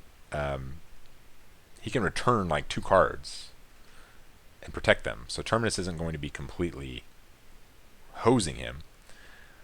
But I still have to do it, and it's still like overall a good exchange for me. Yep. So we discard the discarding the Back to Basics just fodder's decent. That's why I like mainboarding it, because when it's good, it's real good. So he returns his cards. I put away, I leave him with an empty board going into my turn.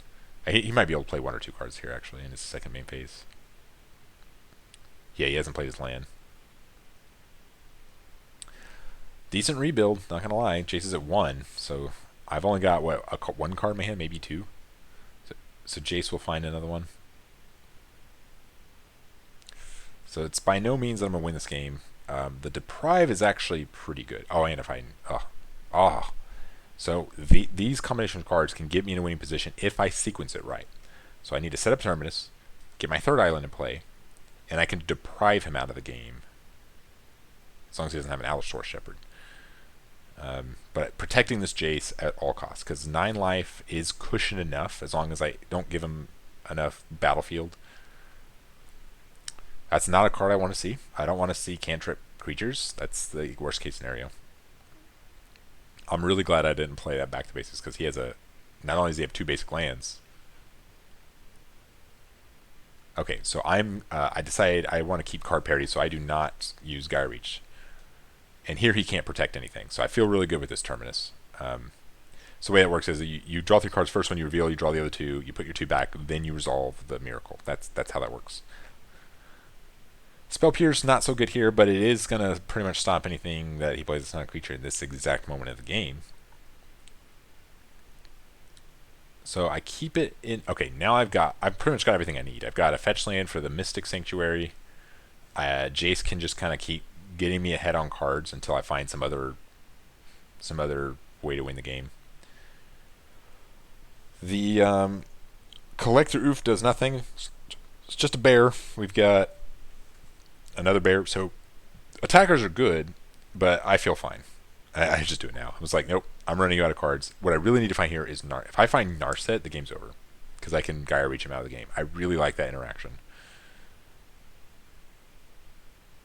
And I have a lot of mana here, so no, Teferi's okay. His first ability isn't really going to do anything. I don't know. Let's see. I definitely want to keep a swords. Force of Will seems eh. Am I putting a swords on top? I think I put Teferi Force on top. Yeah, I think I'm good shuffling those away. I really just want to find Narset or Entreat the Angels, something like that.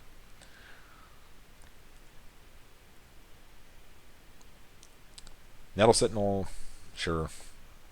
I have swords. I don't know if I should use swords on it, but I might.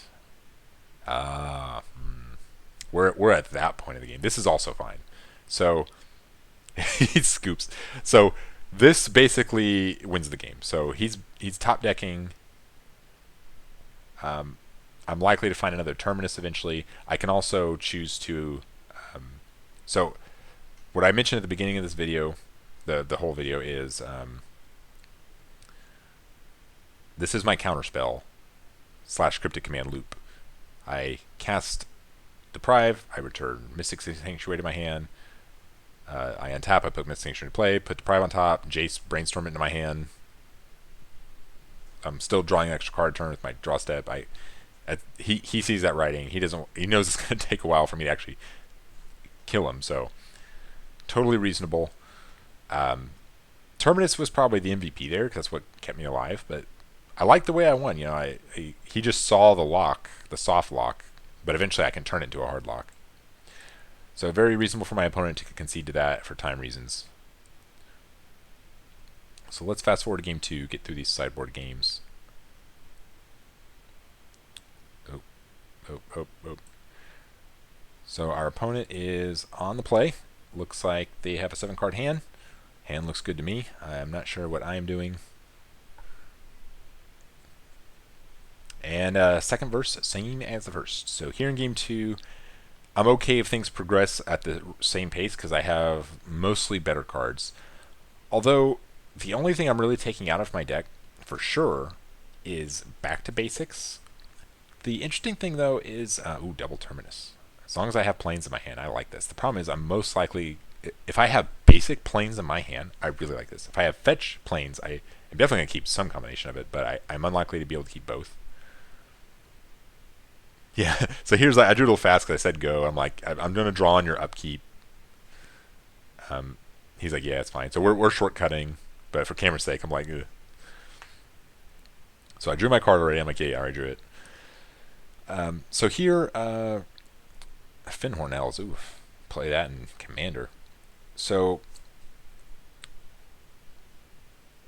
the countering non-creature cards, Spell Pierce and Force of Negation, are not great, but his big hitter cards are non-creature spells. Glimpse of Nature is important. That's how he usually combos and wins. And Natural Order is his I win card. Like, this is my single card to get Crater Hoof and kill you.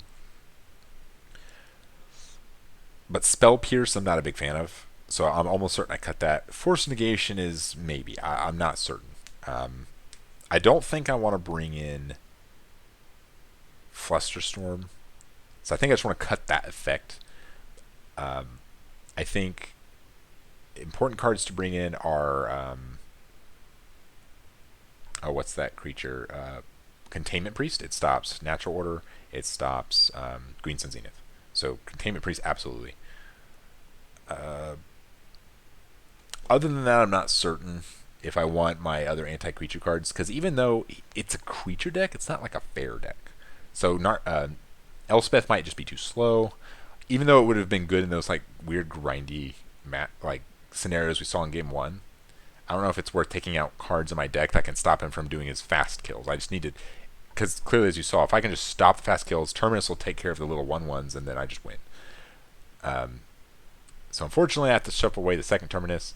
And annoyingly, he has the exact same situation he had in game 1, where he's like, okay, I'll bounce these two. So it's only a 2-for-1. But it does let me untap with 3 mana into my turn.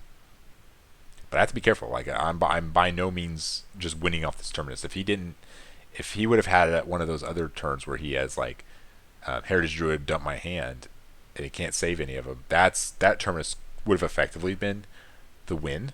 But he navigated it pretty well. He knows what he's doing. He knows his deck, and that's usually how Legacy goes. People know their deck. And Modern, to a big extent, is also very similar. And here comes the rebuild. He still has 1 mana. He has a Finhorn Elves. He could play that. He could play... Yeah, Finhorn Elves seems reasonable here. And luckily, this isn't a big clock, but it's not about the clock you see in play. It's about what it can produce with Elf Ball, is what they call it. Just this huge, massive turn to win the game. Scavenging Ooze, I'm honestly not a big fan of. I understand he brought it in because my win was Deprive Mystic Sanctuary lock. But I don't care about Scavenging Ooze. I really just want to get big sweeping advantages with cards like Terminus. Or like kind of do a gotcha play with Containment Priest. But he hits me for 3. Totally reasonable. He's just going to try and nickel and dime it out. Elves generates a lot of card advantage. Between Visionaries, bouncing them, and all that stuff. I don't know what that was. Oh, it was a choke. So I kept in Force of Negation. I countered a choke. I'm feeling good. Whether or not I win this game, I'm like, okay, I like that I didn't take this out. I think my logic was I can't afford to lose to his big non-creature spells. Honestly, that's kind of one of them. Choke is like his back to basics. Choke would have almost certainly won him this game if it resolved.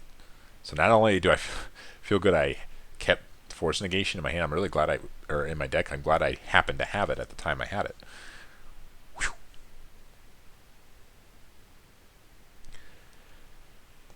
So in this exact situation, it looks manageable because his attacking force is not big. He doesn't have any super fat, like, important combo pieces, except for Elvish Visionary are like kind of important. But, overall, but he has a lot of cards in his hand. Looking at them, they don't look too scary. I mean, those Elvish Mystics are not irrelevant, but there's no Guy's Cradle. I'm not sure if I could see I don't know if I saw a Natural Order. That would be a problem. So there is a Terminus in my hand. Oh, no. I don't know what's going on right now. I saw... Ooh, there is an Elspeth. I did bring in Elspeth. Maybe I just didn't have enough cards to bring in for ones. So I'm definitely cutting 4 cards. I cut 2 Spell Pierce and 2 Back to Basics. Okay, I'm setting up Terminus. And this one will... Oh, okay. Well, there's some shortcutting. So I went to do Mystic Sanctuary into Portent. So I'm like, Mystic Sanctuary, shuffle. This one's one of the three. He cuts, and I go 1-2. It's a weird shortcut, so it looks really weird on camera. And, okay, so I thought I make a really weird play mistake here. So he casts Gris from Modern Horizons. It's a creature in every other zone but the battlefield, but it's a Planeswalker.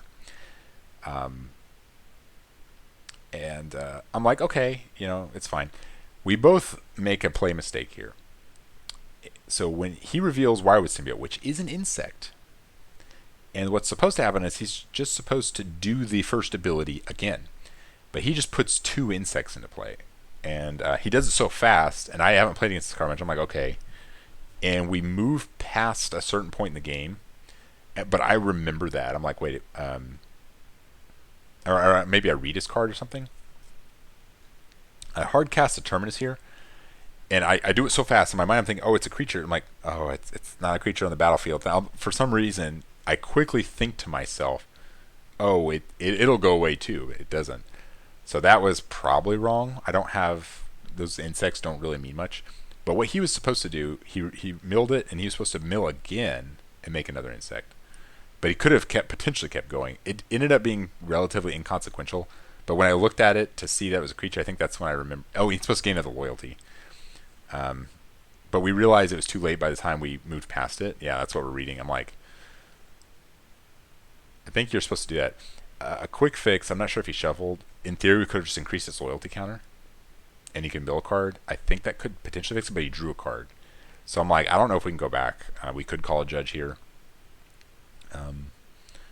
But we discussed it for a sec, so I'm just going to go ahead and skip ahead. The Terminus play was absolutely terrible by me. I could have just waited a turn. Terminus would have been better. Well, imagine Terminusing here. But he's keeping his handful, so that's not good for me.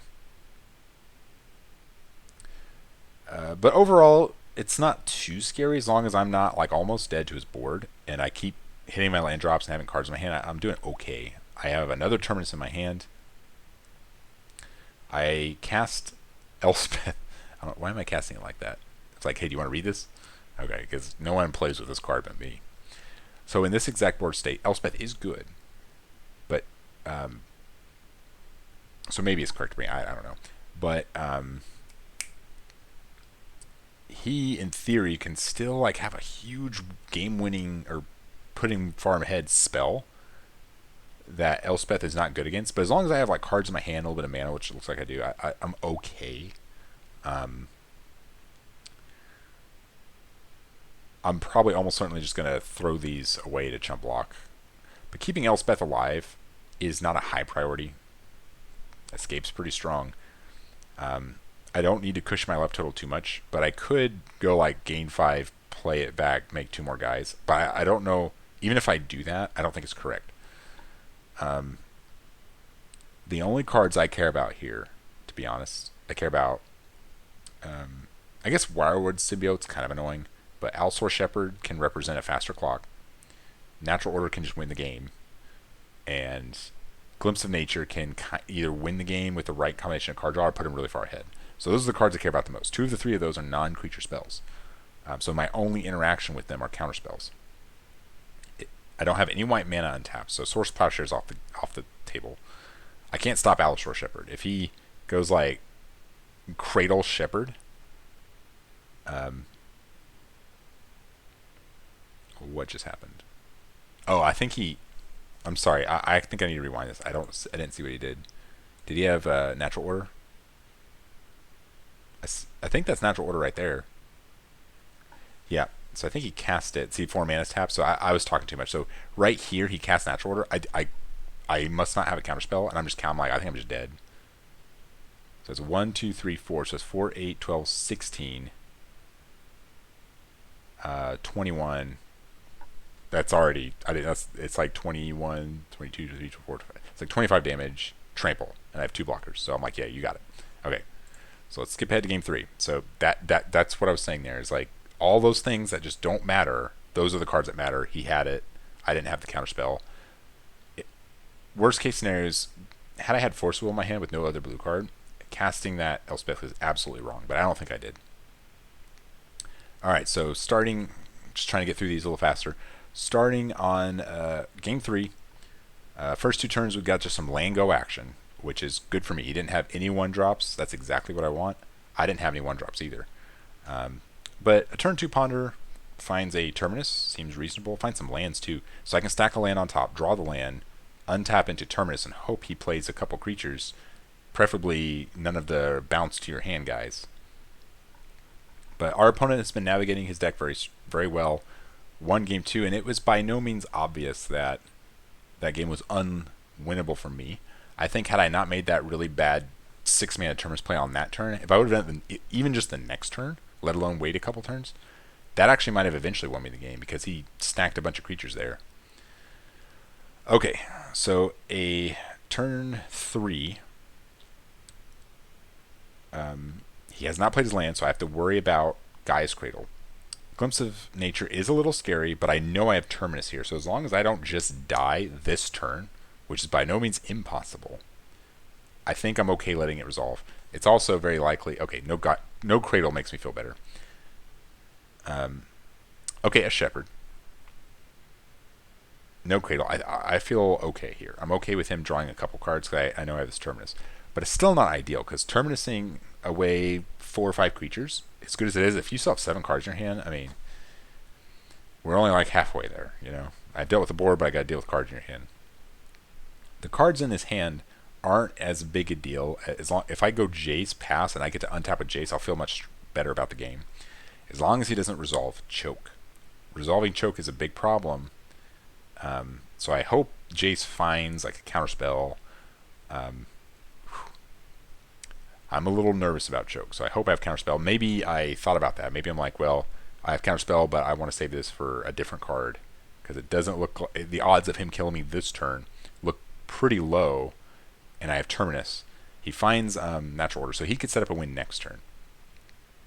Oh, I'm definitely not Jacing because I'm casting Terminus here. I have another Terminus in my hand. Okay, so maybe that's what I want to do. I want to just keep the board clear until I can get to 5 or 6 mana. That could be a reasonable thing. Casting a Narset here is also interesting. So if I cast Narset, I know I'm safe from another Glimpse of Nature. So I still get a land drop here. This is turn 4. I could also have Vendilion Click. So yeah, I just pass. I don't know. I could have a lot of things. I could have Brainstorm into Terminus next turn. He does have another Glimpse of Nature. I would have Narset there would have been nice. So yeah, the Glimpse of Nature, Natural Order. Is that a Choke? I sure hope I can counter this Choke. That would be bad. Although I could fetch for more planes. It's not good though. Unfortunately, all of my blue sources are islands, even Mystic Sanctuary. Okay, casting Jace here should be fairly safe. Jace digs 3 cards, could potentially find a counterspell. Man, it's an interesting world where you got to keep most of your counters in against the elf deck. Even your counter non-creature spells. Although I'm still not a huge fan of Spell Pierce. Okay, I saw a white card, Vendilion Click. Not sure what the white card is. Court of Grace would be... Is that worth playing in this matchup? Feels like I have to answer just his really big payoff cards. Okay, we're in a very similar situation from last turn, although Gaia's Cradle is still scary. So, here we go. Heritage Druid, scary. Can't counter his cards, scary. But I know I have... Oh, it was Terminus, obviously. I set Terminus up. But I think I'm thinking here, I don't think I can lose. Is that Leyline of the Void? And he really doesn't want to lose to that Deprive Mystic Sanctuary softlock. He did see Snapcaster too. I don't know. That's all my graveyard interaction. Mystic Sanctuary, Snapcaster. That's it. I used to play Rest in Peace, and I would just board Snap out. But there's really no reason to do that anymore. But I'm not that big of a graveyard deck. That's something I kind of like about it. Like your graveyard hit cards, I can kind of ignore. I have such a low number of graveyard cards. Just, if I draw Snap, it's not dead. Snapcaster blocks, attacks planeswalkers. I can pitched Force of Will. Like, there's so many uses, and I'm not a graveyard intensive deck to be. Scavenging Ooze maybe, because it can attack and you can grow it by hitting your own creatures. But Leyline of the Void is just such a clunky card. It's like a slot in your deck. Like, that's the kind of card you want to play when it invalidates your opponent's strategy, and it by no means does it here. So if I were to Vendilion click him, I would definitely not take that card. So that was a good Terminus. Jace Brainstorms. Vendilion click is strong. Although it's not clear that I want to cast it here, but maybe I do.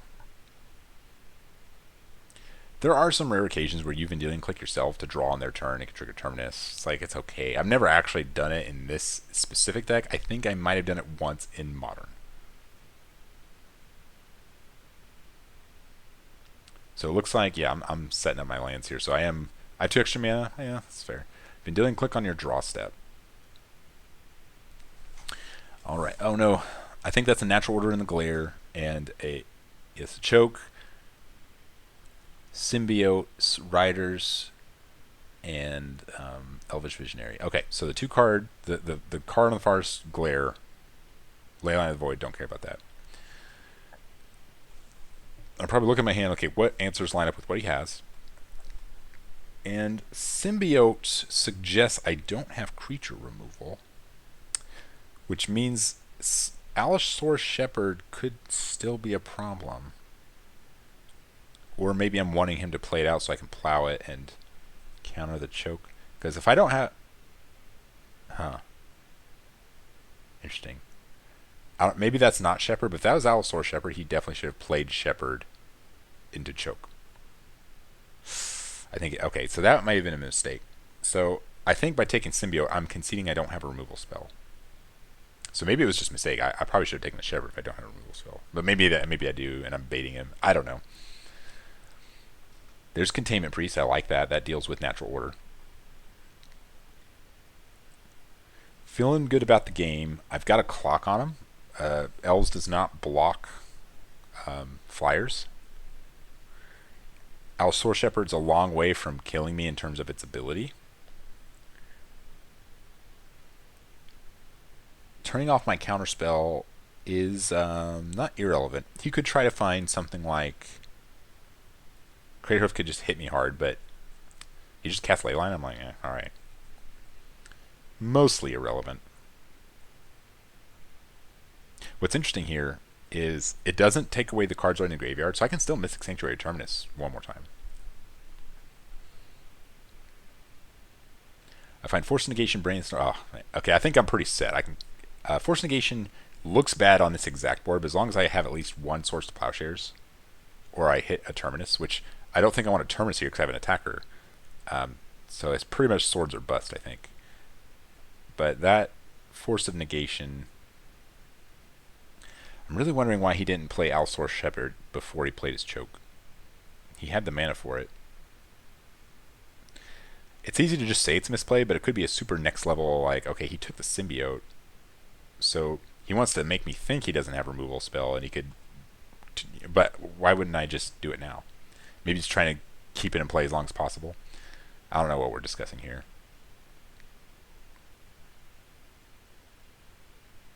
Life totals? Yeah, I was just discussing life totals.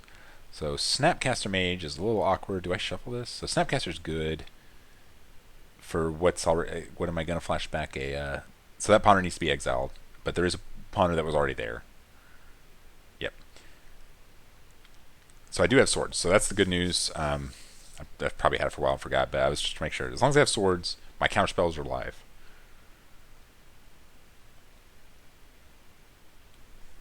I think I'm trying to bait him into a... I'm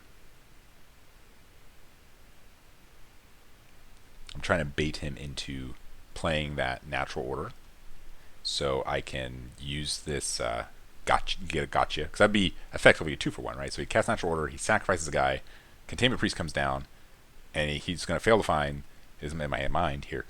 So I 2-for-1 him, and then I put a little bit more power into play. And turns off all his Green Sun Zeniths. But I don't think he's casting it yet. He's setting up for it. And I'm trying to bait him into that setup, all while poking him down slowly with this Vendilion Clique. So he attacks Jace for 1. I'm like, yeah, it's fine. I don't want to spoil it. Something happens. I'd like to think a lot of people already kind of know where this is going to go. But you don't want to counter the natural order when you play Containment Priest. Like, that's your answer. So something happens. And it's a good... Source Plowshares is excellent here. Jace is winning me this game through card advantage. He's not going to ultimate and win the game, but he's just going to find cards that keep him from winning, and then the Vendilion Clique will just poke him down. That's just the means in which I win. But the way I've won this game, in terms of the situation I'm in now, winning, is through cards. Like, just, I have more cards than you, I win. I have 2 uncracked fetches with 1, 2, 3, 4 fetchable lands left, so I should be good there. Looks like he found another choke. He's doing some math. Like, he could go for choke. The fact that he's attacking here suggests he's not going to cast Natural Order. Though Natural Order could find, what is it, Progenitus? Progenitus not that hard to answer, though. I could just fetch Terminus. So I think he's aware of that, too. He sees fetch lands. He knows I have Terminus in my graveyard. Graveyard. I cast Swords to Plowshares on Wirewood Symbiote. I think he wants this, because he wants to try to uncounterably play his Natural Order. What he doesn't know is that I have another Swords in my hand. But right here, I take the opportunity to block and take out his Allosaur Shepherd, because he can't activate the ability. But it does reveal the Containment Priest. So now he can play around it better, so I don't have as much gotcha. But it doesn't really make a big difference, because what does he just do? Not play his... was he just going to not play his Natural Order? That's just the same as it not doing anything. And I get to hard cast without pitching my Force of Negation to counter his choke, so I'm feeling real good. I took care of Allosaur Shepherd. My counters are unlocked.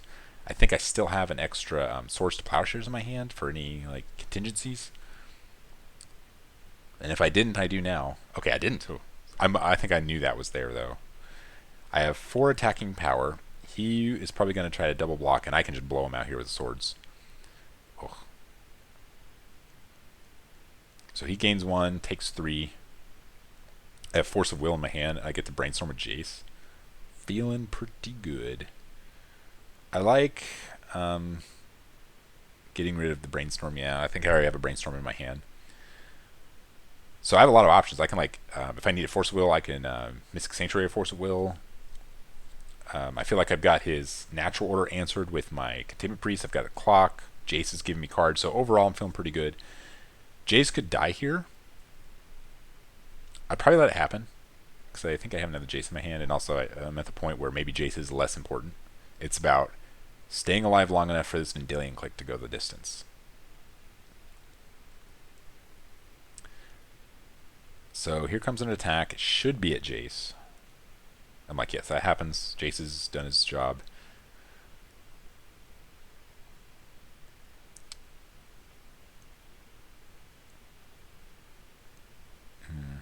He's tapping 4 mana. I'm not sure what that could represent. Oh, I remember. So he goes to ask a judge something if an interaction works. I don't know how long it takes. Let's do a skip. Okay, so there it is. He goes to play Natural Order, and I go, is this going to work the way you think? I wasn't thinking this card, but it does work. At least that's what the judge said. I'm sure when he did, I'm like, yeah, that makes sense. So it's a creature, but when it's in the battlefield, it's not a creature, which is when, I guess, is when Containment Priest would check it. So they're saying it works. If it turns out it didn't work, if some judge is watching this, we messed up. But that's what the judge decided, the judge that was there at the time. I'm pretty sure it works, though. So Containment Priest doesn't stop. He gets Planeswalker in play, but honestly, I don't care. I wouldn't even attack it. I play backup Jace. Jace takes the token away, and I attack for put him to 2. Yeah, I want it to be a 2-turn clock. I guess I'm comfortable with the answers in my hand. So overall, I'm feeling good about this game. But my opponent makes good plays. He's been sequencing his cards right, been thinking about, okay, where's this at? But he scoops it up. Yeah, he has nothing in his hand. Choke at this point won't save him. I have Force of Will, Snapcaster Mage. Yeah, we discussed the interaction there. So that's round 4. So that puts me at 2. No, that was round 3. Wow, tournament's taking a while. So I'm 2-0-1. So now I'm going into round 4.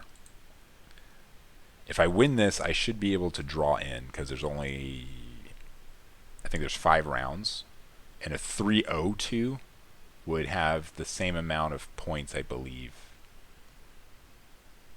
as a 3-1-1, right? Or I had more points than a 3-1-1, and that they're saying that would work. So my opponent is on the play again, and I cannot win die rolls. And he plays Pithing Needle. This name's Wasteland. Oh, no, I'm sorry. It name's Caracas. We don't have any visual aids here. But he's playing Crop Rotation, and he molds 6, I think. And I have the Force of Negation. Because I'm like, well, you have no lands. I'm okay crop rotating this. And although it's a reasonable name, I am not playing Caracas. And so with Bayou, naming Caracas, and a what's that card he just played? Crop Rotation? I'm thinking Turbo Depths. Luckily, he didn't name Jace, or Teferi, which are the cards he would want to name. Or if he named like Prismatic Vista or something, that would be kind of bad. Like that was in my hand, but he didn't name any of those cards. He's protecting himself, and that's the card a Miracles deck could be playing. And I think he probably knew I was playing Miracles, or some blue-white version of it. Now I'm thinking here to myself, I need to just stay alive and run him out of cards. If he gets down to like, honestly, right now it's pretty fine too. Just playing Dark Depths is not too bad.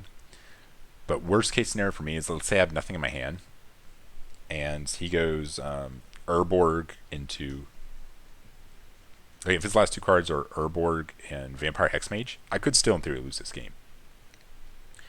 But since he's down a land, I could play a second land here, and he could untap, have that. And as long as I have Source Plowshares, I should be okay. If I have like a Force of Will for Hexmage, I would, either of those works. If I have both, I would let him spend his cards and have no lands in play. Or I guess he would still have his Urborg, but it'd be 1 Dark Depths down.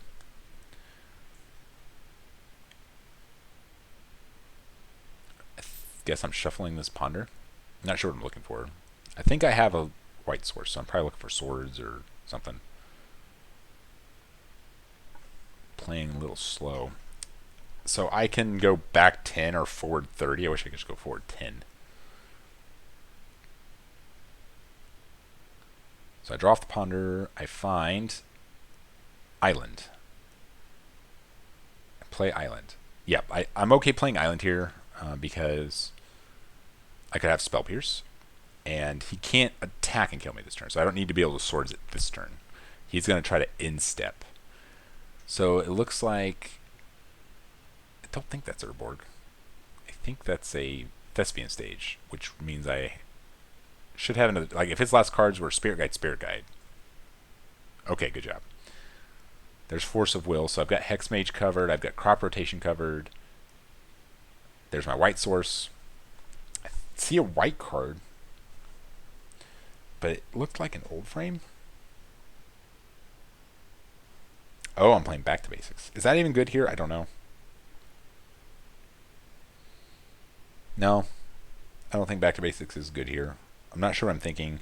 Maybe I'm not certain. Maybe I think he might be playing lands, but I'm pretty sure I think he's playing. Like, you don't Pithing Needle main board in lands, so I'm not sure Back to Basics was a good play here. He just passes the turn. He's got 1 card or 2 cards. Pass the turn again. So this is perfect for me. I missed a land drop too. Find Narset. This won't find me a land, but it'll at least find me counter spells or something.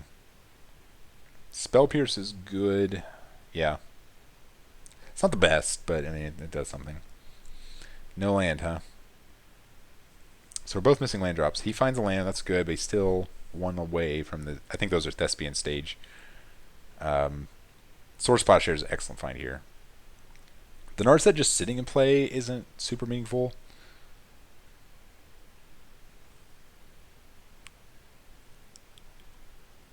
Find a Jace, I guess there's nothing else better. I need to find lands. I need to find like Ponders and Brainstorms and stuff. Getting Brainstorm locked would not feel very good. But I think it would, if I have one, it would be correct to cast Brainstorm here. But overall, I feel pretty good. He's been missing land drop. He just wants to find lands, basically. He has no colored mana. So no crop rotations, no duresses or anything. Okay, I have Brainstorm. Force of Will. Well, okay, that's not bad. I find a land, but it is not great, not the land I want. And back to basics in play, so it's a little awkward. I think that's a Geier reach, but I can't really tell. Having predict is nice. What just happened? Oh, someone's reading it. Okay. Yeah, I think that's what the guy spectating is kind of new to like. Okay, found his third land. Sorry, it's in the glare zone. I can't tell what it is, but it almost certainly makes mana. So he now has Thespian stage online.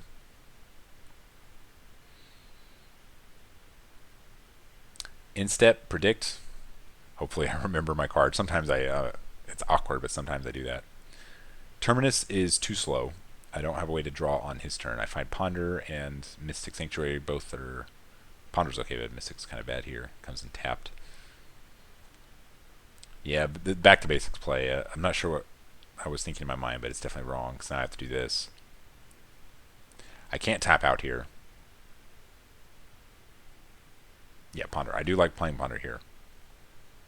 Although having that Terminus, if I could have kept it around and somehow put it lower, the Geier Reach could have done it. I could have, like, Island Geier Reach, kill your guy. He would have had no Dark Depths in play. And even though Geier Reach went untap, it would... There's like, it's like a whole turn or more. So I find Flooded Strand, which is exactly what I need. Honestly, if I had Teferi here, I would bounce my back to basics. Get that out. Let me untap my lands. He doesn't care about his lands. Actually, in this exact situation, maybe it is good. Because he has two other lands that aren't going to untap. So it worked out that way, although I think at the time I played it, with the information I have, it was wrong.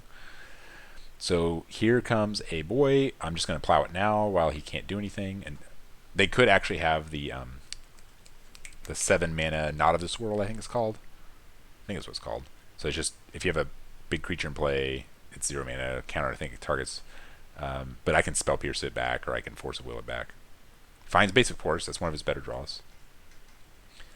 So, I don't know. I still think keeping those Thespian stages tapped is actually going to end up working out pretty well. Alright, so he's just going to... Yeah, he's just going to scoop it up, I think. He's like, okay, I don't think I can win this game, and it's going to take forever for you to win. But his deck wins fast. I don't know if that's too premature. I don't think that's my call to tell, but he takes that game... Or, I'm sorry. I take that game pretty convincingly because I think he mulled a 5. I'm not certain. If I remember right, I think I mulligan pretty low here in game 2. So game 1, he duresses me, or thought seizes me, takes my Source Plowshares, which I'm like, crap. I thought I had a good hand. So I'm brainstorming. I find Flusterstorm. Looks like I see another white card, but I don't think it's a Swords. I see a Prismatic Vista.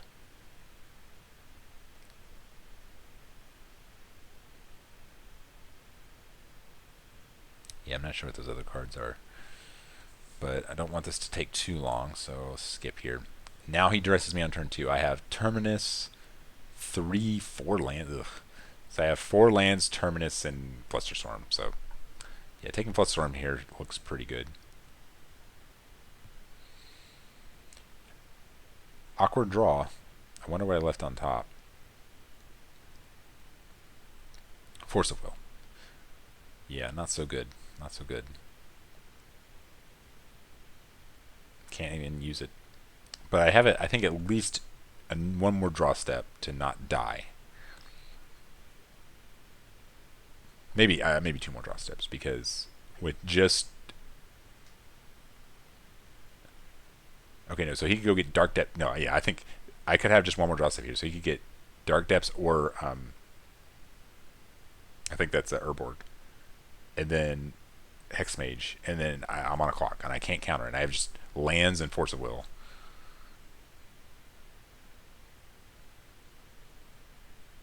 Yep, there it is. So he plays Dark Depths, plays Hex Mage, and I'm a sitting deck, so I need a top deck something.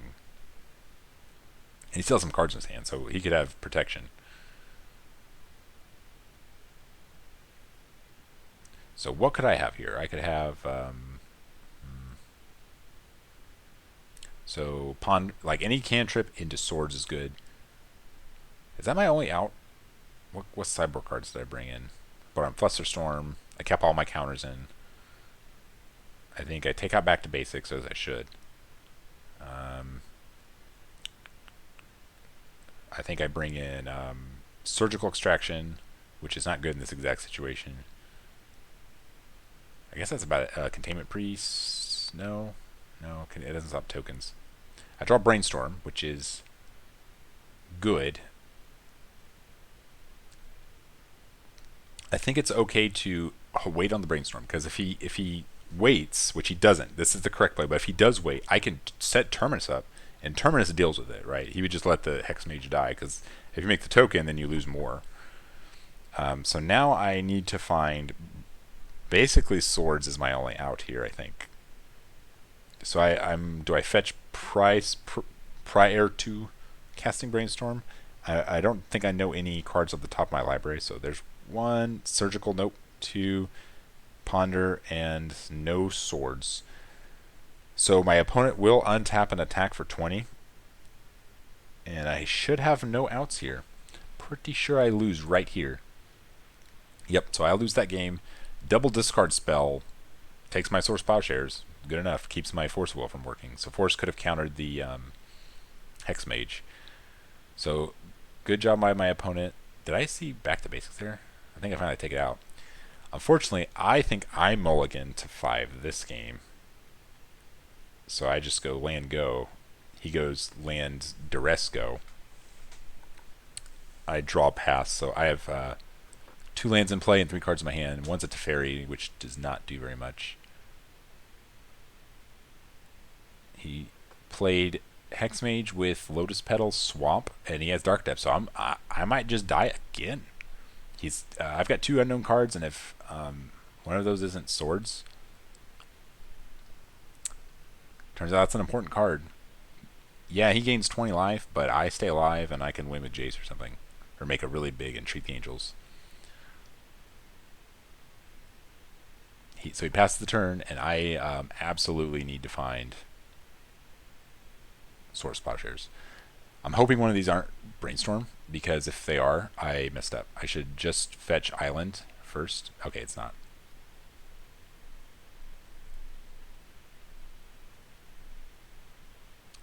So yeah, I had nothing. Well, lost that game. For a second there, it looked like I missed a draw step, but I think I shortcutted it too fast. So we lose round 4. So I am 2-1-1. So I have to win round 5. This is a win and in. So let's skip to round 5. I don't know if I win this die roll. I'd like to win a die roll.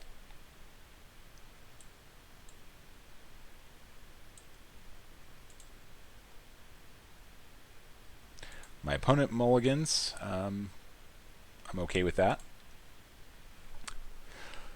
So I'm in round 5. My opponent's on the play, and I see planes into Aether Vial. So immediately I'm thinking Death and Taxes, and I don't think you can see it on the screen, but I'm pretty sure my opponent reveals Yorion as his companion, so now I know it's Death and Taxes. Yorion, Death and Taxes. Pretty common deck because it's fairly cheap. There's no reserveless cards. I like the matchup overall, but it's by no means unlosable. There are sequences of draws for my opponent that can definitely lose me this game. And my opponent is in the glare zone, so I apologize. I think he has Plains Rishdown Port and Aether Vial, so those are the cards he has. I'm just on land go at the moment. I think there's a Portent there, or maybe it's a Brainstorm, I can't tell. If it's Portent, I should have cast it, and the fact that I didn't leads me to believe it's Brainstorm. So I don't have to worry too much about my opponent vialing in a Leon Arbiter in response to my fetch land, because it's not really a thing in Legacy, but Spirit of the Labyrinth is. I don't know how much they play those at this point. I think the 80 card version definitely plays it, but I'm not sure if they play 4, because they have Recruited the Guard. But they could, you need 20 extra cards. I decided not to do it. I don't think I need to Brainstorm at this point in the game, but also running that into a vial is risky. But I'm pretty confident they are leading an Arbiter. I don't think it's good, right? There's just so many other good cards you could be playing. But there's a lot of shuffling. I don't know. Probably not. So I try to tell him I want a shortcut, and then maybe I backtrack, say maybe I shouldn't, in case you have a thing. Yeah, this is the right way to do it. So shortcutting is okay, but if there's something hypothetically your opponent could have, especially at 3 mana, so maybe he's not playing Leaning Arbor, but I think even Mind Sensor is a much more reasonable card. The correct sequencing should be fetch 1, and the shortcut could be I'm going to fetch again before I shuffle, or do you have an effect? And I cast Back to Basics because I've got nothing else going on. I don't know what it is because it's in the glare zone, but my opponent, I believe, only has 1 basic plains. And I think it might be a Wasteland. I'm not certain. Could be a Cavern of Souls. Wasteland I'm totally good with. Cavern would not be as fun. But he just instep vials in his guy and gets a Culture Complete. Totally reasonable play. Put a clock on me. He can untap and hit me for 5, I guess. But that would commit one of his lands. I can afford to take a few hits. Jace Bounce Your Germ would be pretty strong, but Vial will continue to generate advantage for him. So those are all things worth considering. Obviously, if I can set up Terminus and run him low on his cards, that would be good. I don't have to worry so much about Rishton Port anymore, because Back to Basics just out-tempos that. Like, he would waste a turn, so he's not even going to try to do it. He's probably going to use it as mana to put some kind of pressure into play. Vial goes up to 3. That represents a lot of cards. One of his best cards, I think, is what's that newer card? Skyclave Apparition. That can deal with all of my cards. I don't have anything over 4 mana, so it can deal with Jace, it can deal with any Planeswalker, it can deal with Back to Basics, which are really my only permanents. Entreat the Angels is obviously one of my better cards here, but I need to generate many Angels for it to be really good. So here's Culture Complete. He plays a Karakas, so he's only got 1 basic plains. This Back to Basics is looking good, so I hope he doesn't find Skyclave, because I can't counter it with Vial. So I take 5. I can afford to take 5. I go to 13. Seems fine. A Germ Token's not that hard to deal with. Battle Skull here would have been long-term a bigger problem. Find some technical issues here. But yeah, Battle Skull's a bigger problem long-term because it's easier to equip if it gets down to that, and you can rebuy it and only invest 5 mana into rebuying it. Instead of having to pay 7 to equip it, you can split 5 mana over Stoneforge and like 3 lands to keep the Germ in play. But with Culture Complete, if I deal with a Germ, your only other option is equipping it. With 7 total mana, you can't split it up. So if I play Jace, I'm thinking like, yeah, I can bounce the Germ, and on board he's safe, but he's got that Vial, and any more power kills the Jace. So am I worth sacking this Jace? The answer could be yes, depending on the contents of my hand. If I want to, it does kind of entice him to put more things into play would deal with Jace. And if I can bait him into a Terminus, that might be worth it. But tapping out for Jace, I have to bounce the Germ. Like, I can't just like cantrip this Jace and then Germ eats the Jace. That's bad. So if Vial puts in power here, that's not great, but it's not the worst. So as long as I can set Terminus up, that should be good. However, this might be one of the best cards you could Vial in. It's like, deal with your guy, untap my lands, but he takes a Jace out. Maybe he's thinking, you know, I can just use this vial. I'm low on cards anyway. He decides not to uptick the vial. And he's like, I haven't used most of my mana, and he's low on cards, so maybe... yeah, we're discussing something, I don't know. But he takes the Jace, so I understand this line. If he's thinking, you know, this back to basics isn't going to be too important with Vial, and I'll eventually find Plains. So he just wants to deal with Jace and pressure me. I'm at 12. I understand that. I liked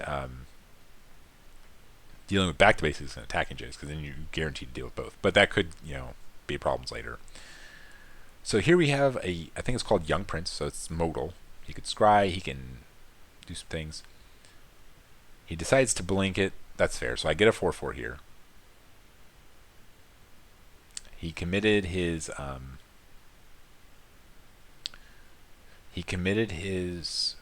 some mana, but he's thinking, okay, back to basics is gone, so it's not really a big deal anymore. But he did use his cavern, I believe, naming human, because recruited guard's human, pretty sure.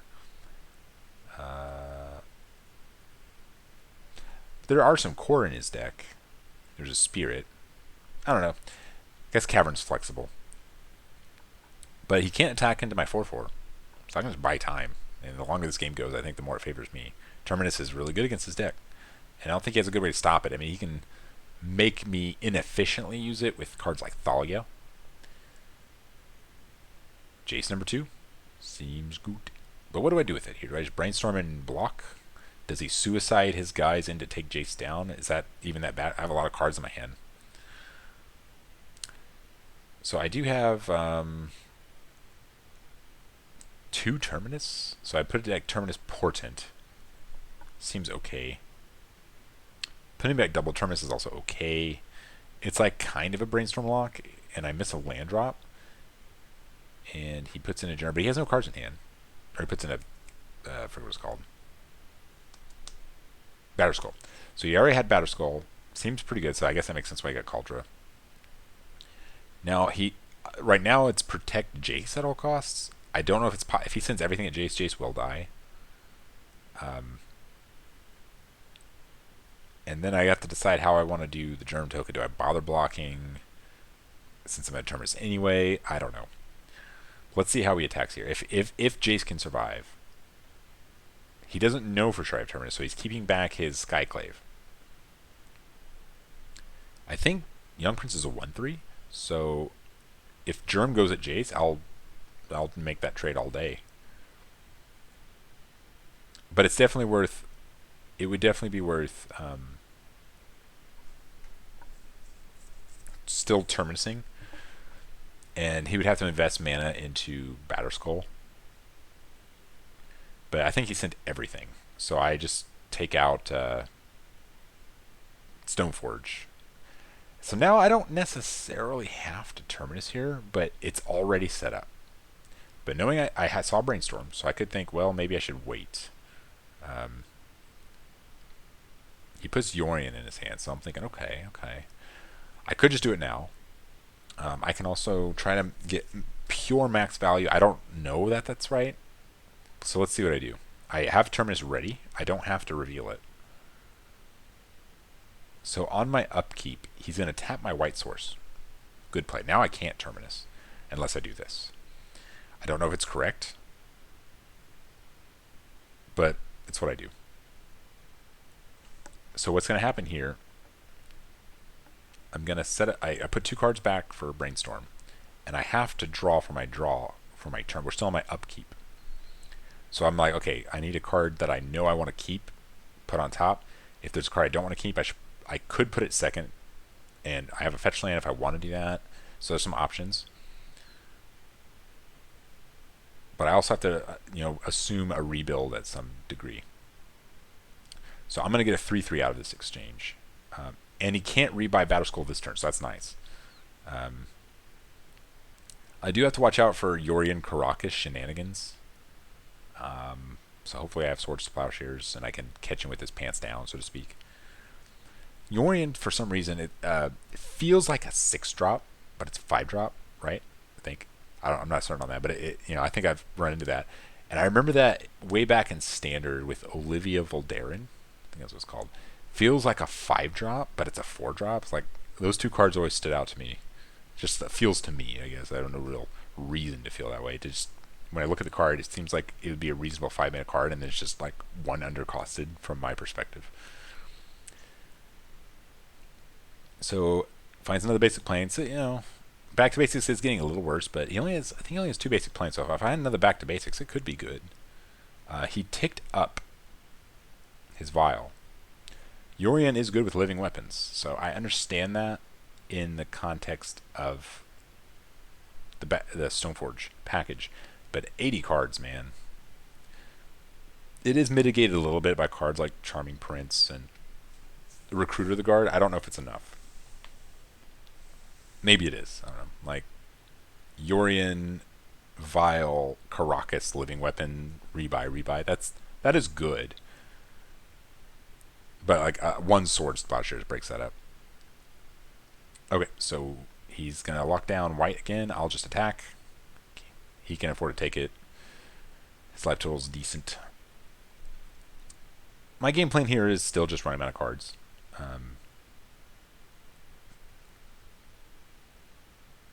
Okay.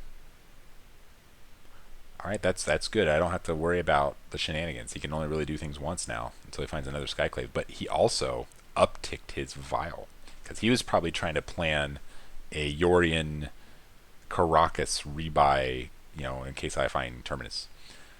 But back to basics really stops that. 2 main board. I like it so far.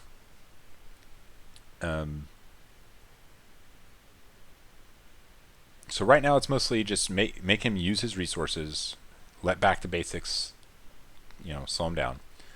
I believe that's a Field of Ruin, which would normally be good, but I don't have any good targets. Like if he targets a fetch land, he won't get anything. I'll fizzle it.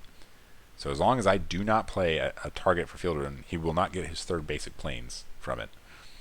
Snapcaster Mage is a good draw here. I have a clock on him. But Yorion will happen. And I have to think, okay, he's going to get these germs back. I need to make sure I have a Terminus set some way in the future. I don't remember. I know that those Prismatic Vistas cannot get... Okay, I don't like playing that there. I don't know if I'm thinking... I think it's Field of Ruin, but I don't like thinking I can give him a 3rd basic planes, because that can cast most of his deck. So I wonder if I'm just setting up Entreat the Angels.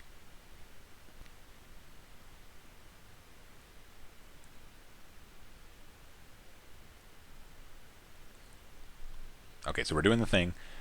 I don't know if I noticed this at the time, but I definitely do not like playing this Geier Reach. Not a fan. I should have just, even if it's not playing it over another land. I don't like playing it at all. I'd rather just have one less land than give him another basic planes. Now I don't know if he's going to invest his. He might want to wait and save his mana for a more important thing. But here I think I'm either setting Terminus up, or I'm going to try to answer Yorion while his stuff's on the stack. But there is a Caracas there, so hopefully I'm aware of this. I'm already missing this Field of Ruin situation. So, although I'm not certain that's what that is, to be honest. My camera quality is not quite that good. I didn't have a spotter. This isn't live. So all of this stuff happens. I do have to be careful, though. A Terminus does not deal with the ultimate, like he can Yorion loop again, but as long as back to basics stays in play, if he does do a Yorion loop while Caracas is tapped, then I can do another Terminus if I have enough. So I think this is for Swords to Plowshares. No, it's for Brainstorm. Okay, so there's Terminus. Let's see what he does. So he could protect Yorion, do it again. Any fetch land just will Terminus again. And as long as I don't see another Skyclave, I should be okay. The dynamics of this matchup aren't as... yeah, so he's doing it again.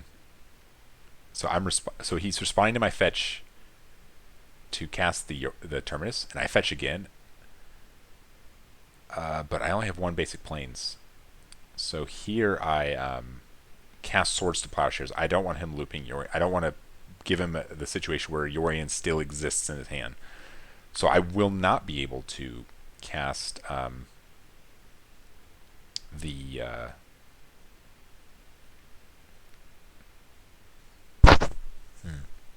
Or is the other planes already paying for... Okay, no, he let me put Terminus on the stack. Okay. So I just hadn't finished shuffling, and then I was like, well, okay, I'm going to go ahead and fetch again because you told me you're doing this. Okay, so Terminus does resolve. Okay, for some reason I thought he was responding to the fetch, but I think I wasn't paying attention enough. I got that planes, you guys probably saw. He let me put Terminus on the stack. I actually like responding to the fetch reveal first, because in that situation I would have had to not Terminus for a turn, and he would have had... Crap, would that have been lethal? It would have been 11 power. Huh. That's interesting. I don't know if I have my facts right there, but if my facts are right, I put Terminus on the stack. What else could I have done?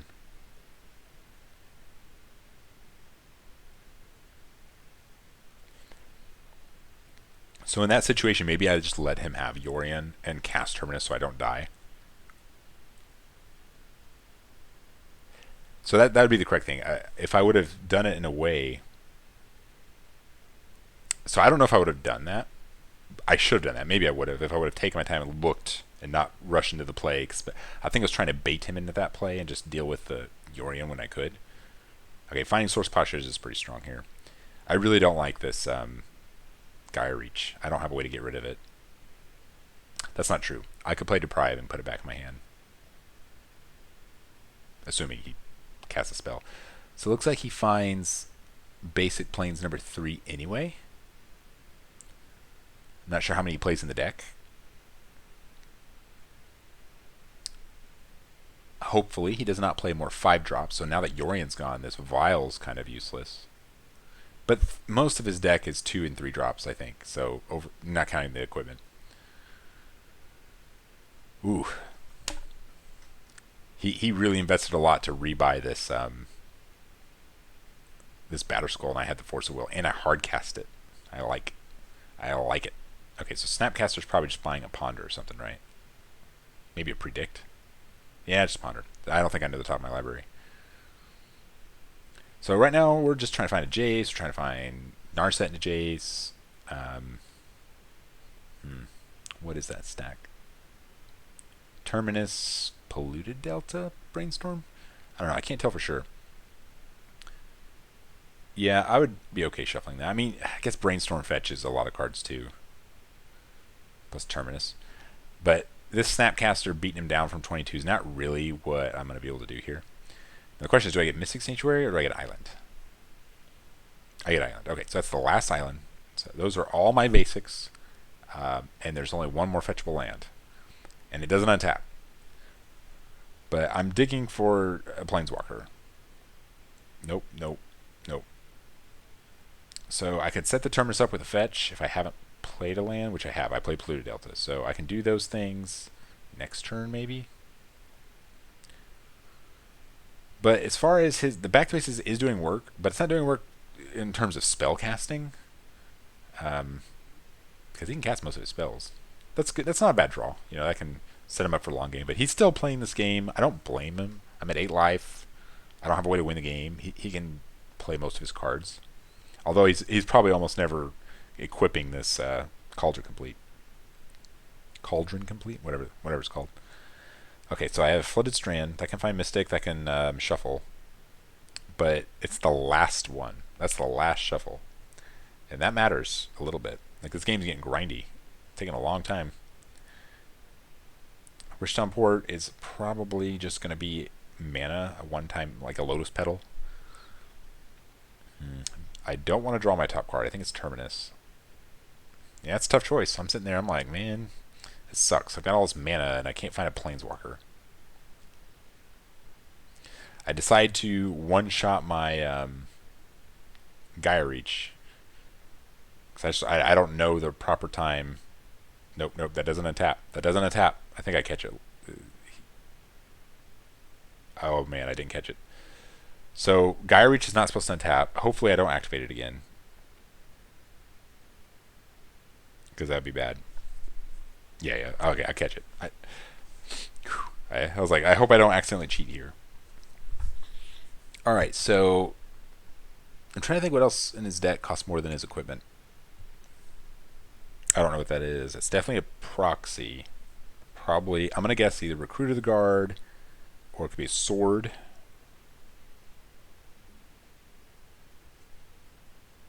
Could be like a Sword of Fire and Ice or something. I think it's Recruiter of the Guard. So what do you get here? Do you get a Stoneforge? Batterskull's gone. Stoneforge finds a sword. Skyclave Apparition takes care of back to basics. I don't know. Solitude, maybe? Yeah, Skyclave. Yeah, Skyclave's good. Back to basics at this point. It's worth answering, but it's also kind of done its job. So Vial's at 1. It goes to 2. If he casts Skyclave and I find a counterspell, that'd be really strong. Okay, I find Narset. So I got something that's going to dig me real deep to find who knows what. Let's see. Yeah. Teferi's okay. Brainstorm's good. I guess Teferi overall is better. Brainstorm, I can either only shuffle once. I guess I can just crack fetches and get nothing to shuffle the top of my library. Oh, yes. I do like bouncing the Vial on 1. So that really slows him down. So now he has to cast his... did I find a counterspell? I mean, it's like the only counterspell I could have is Force Will. I guess I could have Deprive. But if I don't find Jace, Deprive doesn't really do much. I have Source Plowshares. What does that do? So he takes out... I get a 3/3. Recruit the Guard. That's a 1/1, right?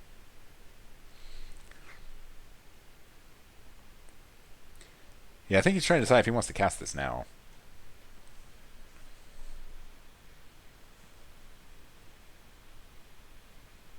Okay, do I throw Snapcaster away?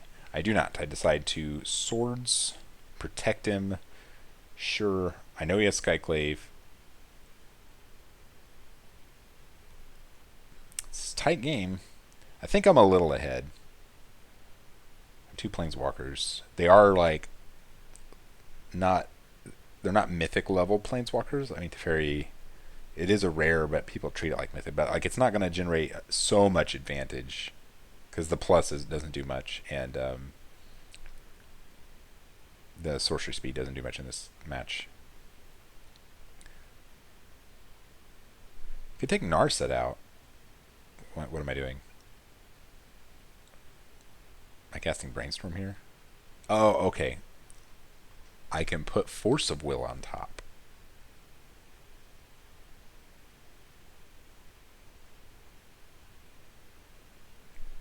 Maybe there's not a Force of Will in my graveyard. I'm not sure. I'm putting Ponder on top. What am I doing? That's my only fetchable land. It's not a bad one. Not a bad one. It protects back to basics and Narset. All right, I'm feeling good about this game. If I find Jace, I think the game's over. Jace can just loop this. Jace can loop Deprive. Even though he has the Vial, eventually Narset will bounce the Vial again.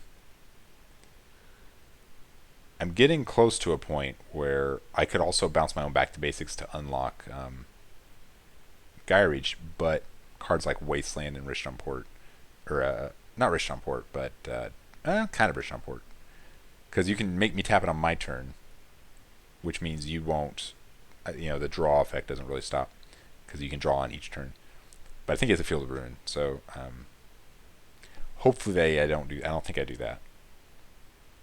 So like, what's left of my deck? How many Jaces are left? I think there's at least 1 Jace left. Still have Entreat. So I played. I clearly have Snapcaster Mage because I'm looking through my graveyard. Luckily, it's not as obvious because he knows I have Mystic Sanctuary. That's the thing I can do. Found the Jace. Now I'm feeling good. I can play Jace. I can Mystic back the counterspell.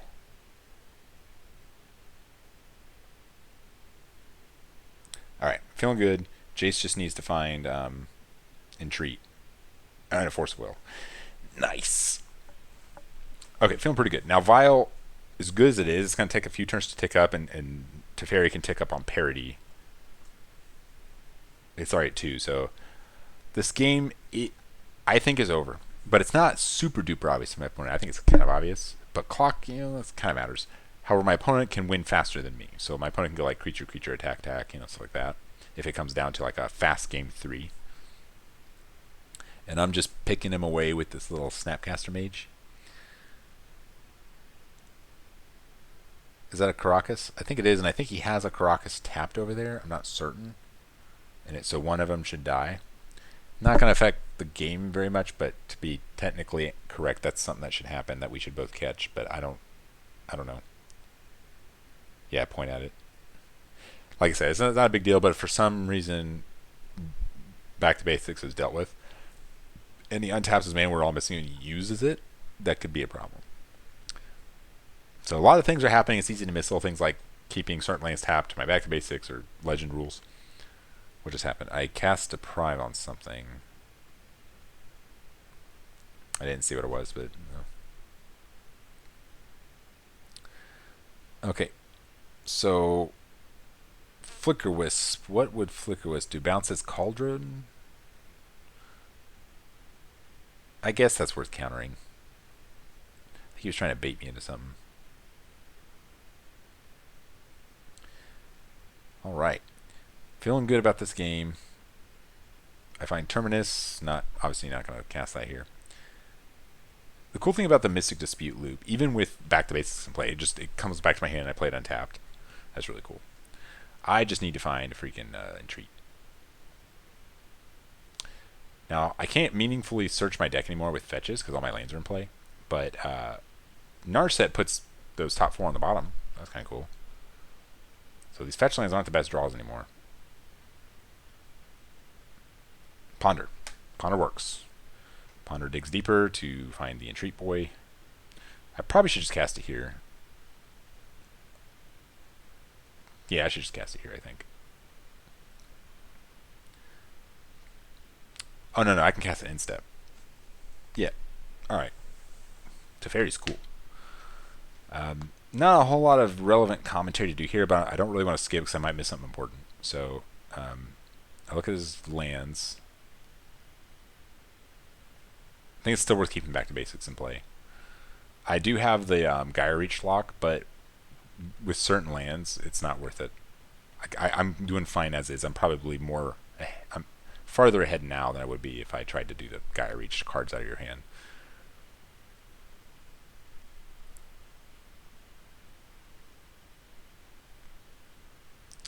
That looks like a Wasteland. So he's going to try and Wasteland Mystic Sanctuary. I cast Snapcaster Mage.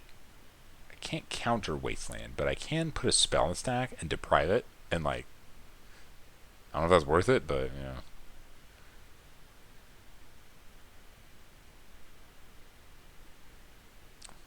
trying to decide if that's worth it.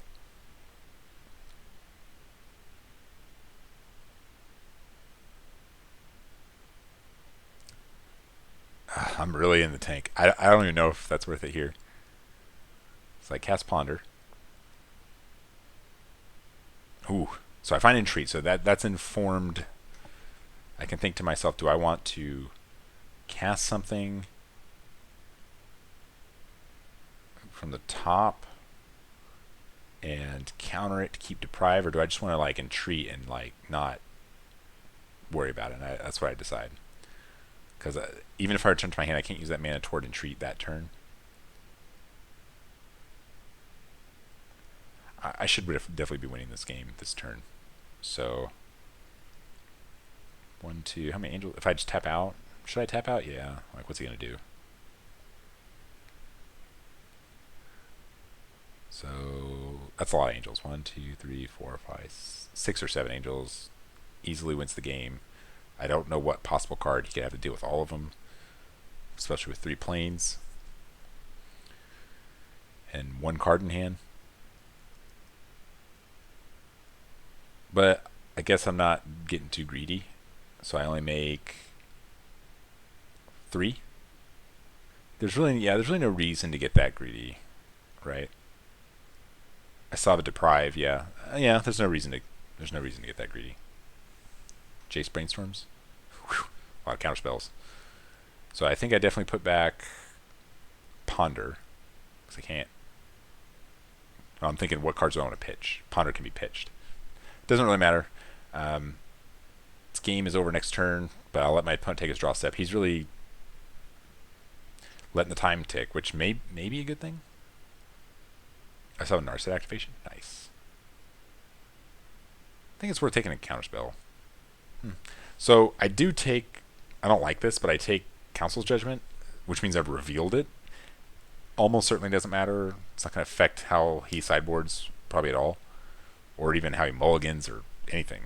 It's just it's actually kind of inefficient. I can't think of anything it answers that only it can answer, like a True Name Nemesis.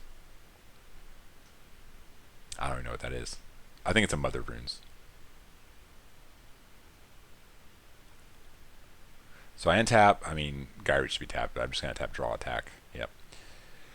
Alright, this looks... So I guess he gets Swords to Plowshares, but I have so many counters in my hand.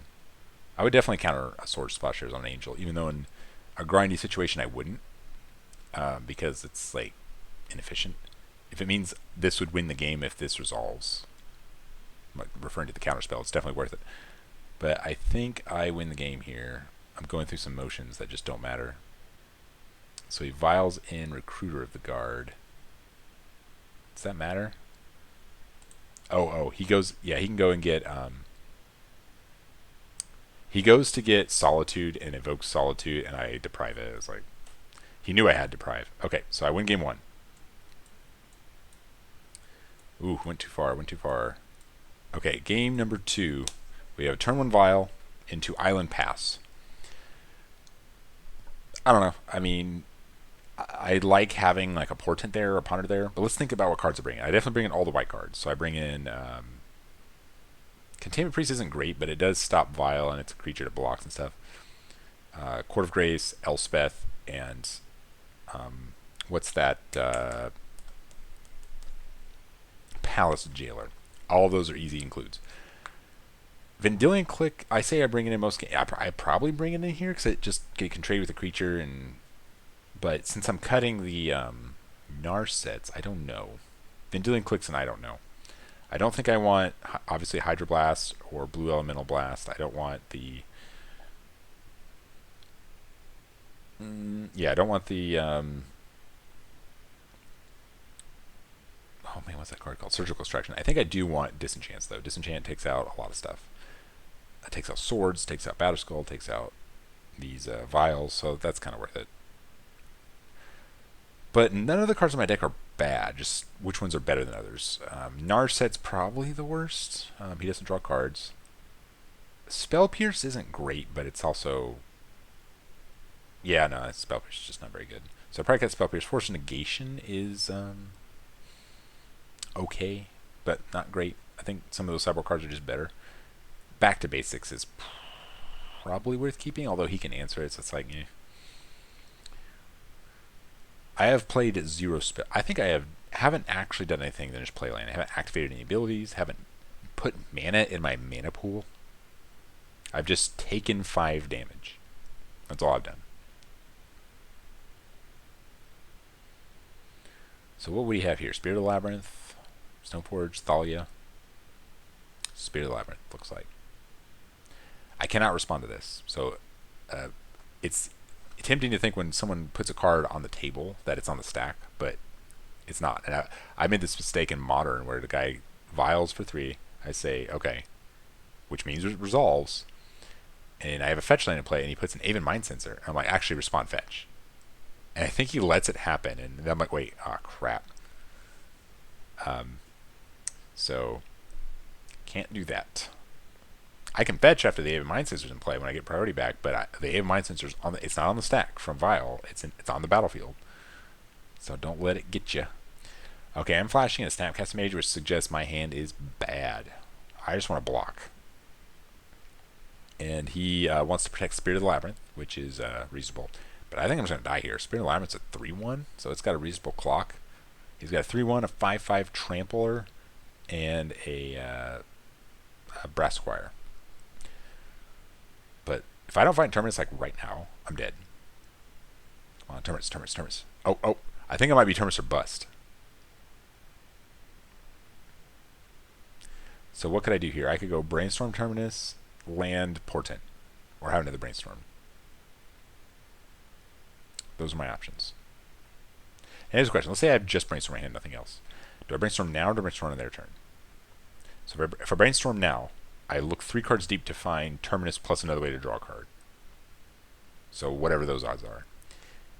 Or if I Terminus on their turn, or I'm sorry, if I Brainstorm on their turn to get that first draw, it's like, what are the odds that the exact top card is Terminus? Which one of those odds are better? I have no idea. There's probably some mathematical equation to determine it, which one is more likely.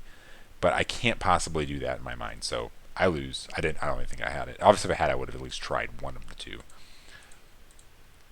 So going into the final game, this is the win-in game, round 5 for top 8. And honestly, this has taken a while. So it's likely that the clock is running low. That first game took a long time.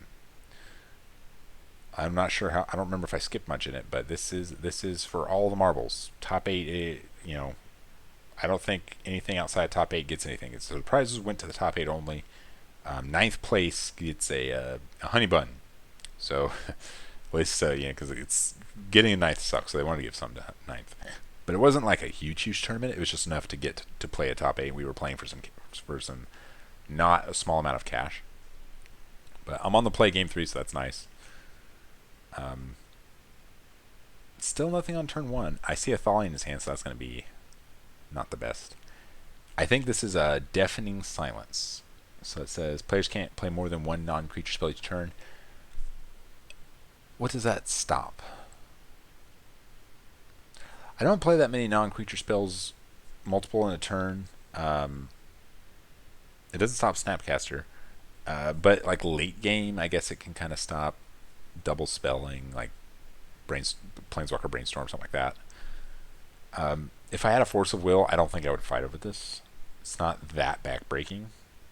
I'm not saying it's irrelevant. Like there are scenarios where it does something, but it's the advantage I generate with this deck. It's not spell, or even a big win. It's like back to basics when you have your lands are all tapped and you don't have any basics, or Terminus like 3 or 4 of your creatures away. That's the advantage this deck generates. Oh, look at that! I have I have 2 disenchants in my hand. I don't even know if I want to disenchant this thing, to be honest. So he put Thalia on the stack, and I'm casting Brainstorm while I can afford to spend 1 mana on it. I don't know if that's correct, to be honest. If I had Source Plowshares in my hand, which I don't know if I did, it'd be better just to pay 2 and swords it on his turn and untap to my turn. But I don't know if I do. So Thalia could be a little bit of a pain this game.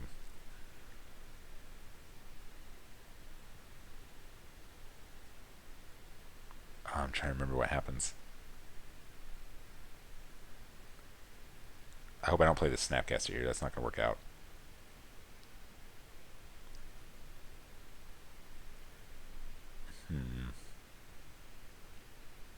No, I definitely don't play Snapcaster here. I think I just pass.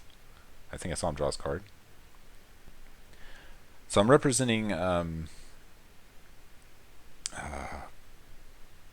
Disenchant. But what would I be wanting? Like, Disenchanting Deafening Silence seems kind of bad. Puts Yorn in his hand. That's a good.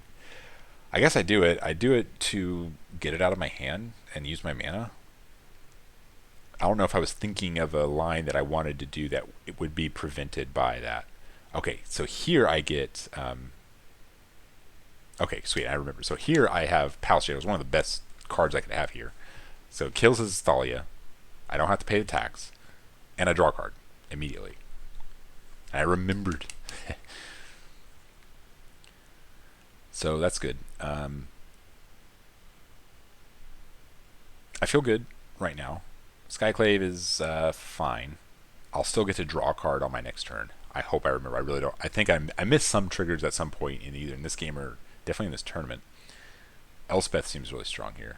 I don't know if I have a land, but if you have the Skyclave for the Skyclave answer to Elspeth, that's a little annoying because Elspeth's strength is its resilience. It's a attritioning feel. Okay, I do have a land drop. Please draw, please draw. Oh, yes. Okay, so I'm remembering my triggers. That's what's going to give me a head here. I can protect my my Monarch status. So these are 2 cards that not a lot of people play. Elspeth and Plowshares kind of fallen out of favor, but I really like them. Like if I'm not playing against an unfair deck, like something with a combo or a fast win of some kind, or some kind of stacks fast, like something, those cards, those grindy cards that replace themselves and are resilient, are important because it's card quality in Legacy is interesting. It's how should I put this? Card quality in Legacy is like Brainstorm's high card quality, and these cheap creatures like Thalia are high card quality. But if a game goes long and there's a bunch of mana play in your top decking, like your bears aren't that great. There's not a lot of like big spells that you cast efficiently and fairly. Big spells like, I mean, I guess that's true in all formats, but you get the idea. These are a 4-drop is a big spell. For 4 mana, you could be casting Tendrils of Agony and winning the game. So, what are like the best 4 mana spells that aren't, or like big spells that aren't like 6 and 7 drops? Because I'm probably not casting that. I'm not casting Iona from my hand. So I want to, if I'm gonna play something, Palstealer, Elspeth, these cards have the most efficient use in a long game. So I'm even attacking. So he went Stoneforge into. Did I minus an attack here? Oh, the clock might be running low. I didn't see if I. Oh, my turn's not over. I'm just really hoping I don't end up missing my trigger. So I think what happens here is the clock is running low, so I start racing. Like I'm -1 for +2/+1 on and hit him for 6. But I definitely missed my. See, I missed my draw. I pick up my pace of play because I have to win to make top 8, and I have a potential win here. The problem is he could steal. If he attacks me, he could steal the Monarch. Luckily, I do have an answer, and he has an answer back. So that's fine. I'll keep Monarch here. So I'm targeting Swords to Plowshares, which is what I was going to target anyway. So if I take Skyclave out, what did Skyclave? I would get a 4-drop. I feel like I could beat this. What's going on here? Okay, so I know what's going on. I cast Snapcaster Mage. He cast he thinks I'm gonna block, so he cast Solitude from his hand. I'm like, so Snapcaster resolves, right? I'm gonna target Swords, and he's like, wait, no, Snapcaster's on the stack. I don't know what you're targeting yet, so I want to know what you're targeting first. So I'm like, yeah, I'm targeting Swords. So it's like targeting Swords. If he passes to blocks, I'm not going to cast the sword. I'm actually going to let him just trade, and he doesn't have the game life. So now he's got to decide if he wants to put his guy out there on his turn or play a card on his turn. So that's an interesting interaction where sequencing is important because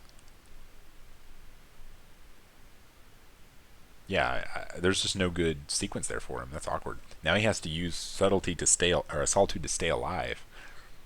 Yeah. So time was called. That's there's a dice. I keep pointing at the screen like you can see it. I think it's this dice, but it doesn't really matter. 1 means I'm the Monarch. I don't know if I drew my card there. 1 is turn 1 on his turn. So he's playing Solitude, probably on an end step. I'm casting Brainstorm, probably trying to find Force of Will. I think I keep in Force of Will here. I'm not sure.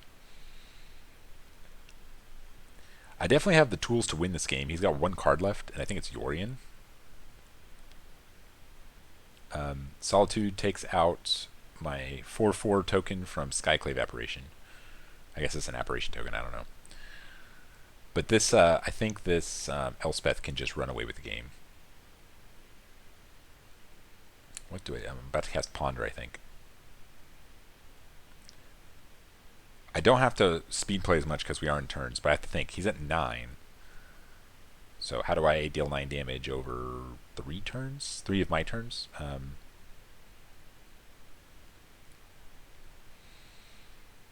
So Elspeth can represent 6 power. The Solitude is a lifelink, so that is a problem. If I Swords to Plowshares the Solitude, he does gain 3 life, but he only gains it once.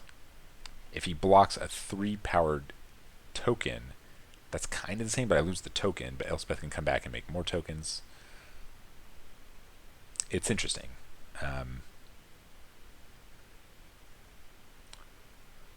This game is winnable, but it just really depends on what he has, what I find, if I don't misplay, and there's a lot of things. So Elspeth has already -1. So I really don't want him to be the Monarch. But do I actually care about that? Because that means he's attacking me and not blocking. But then he's gaining life. I don't know. There's a lot of things that can happen here. I'm trying to remember what happens. I think I do remember.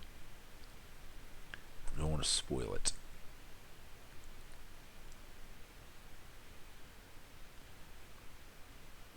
Table, something's shaking. I can't tell if it's the table or the... I think it's the camera.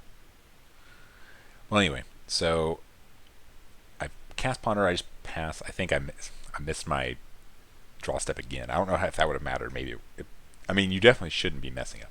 Whether it affects the game, it's hard to say. But I missed my oh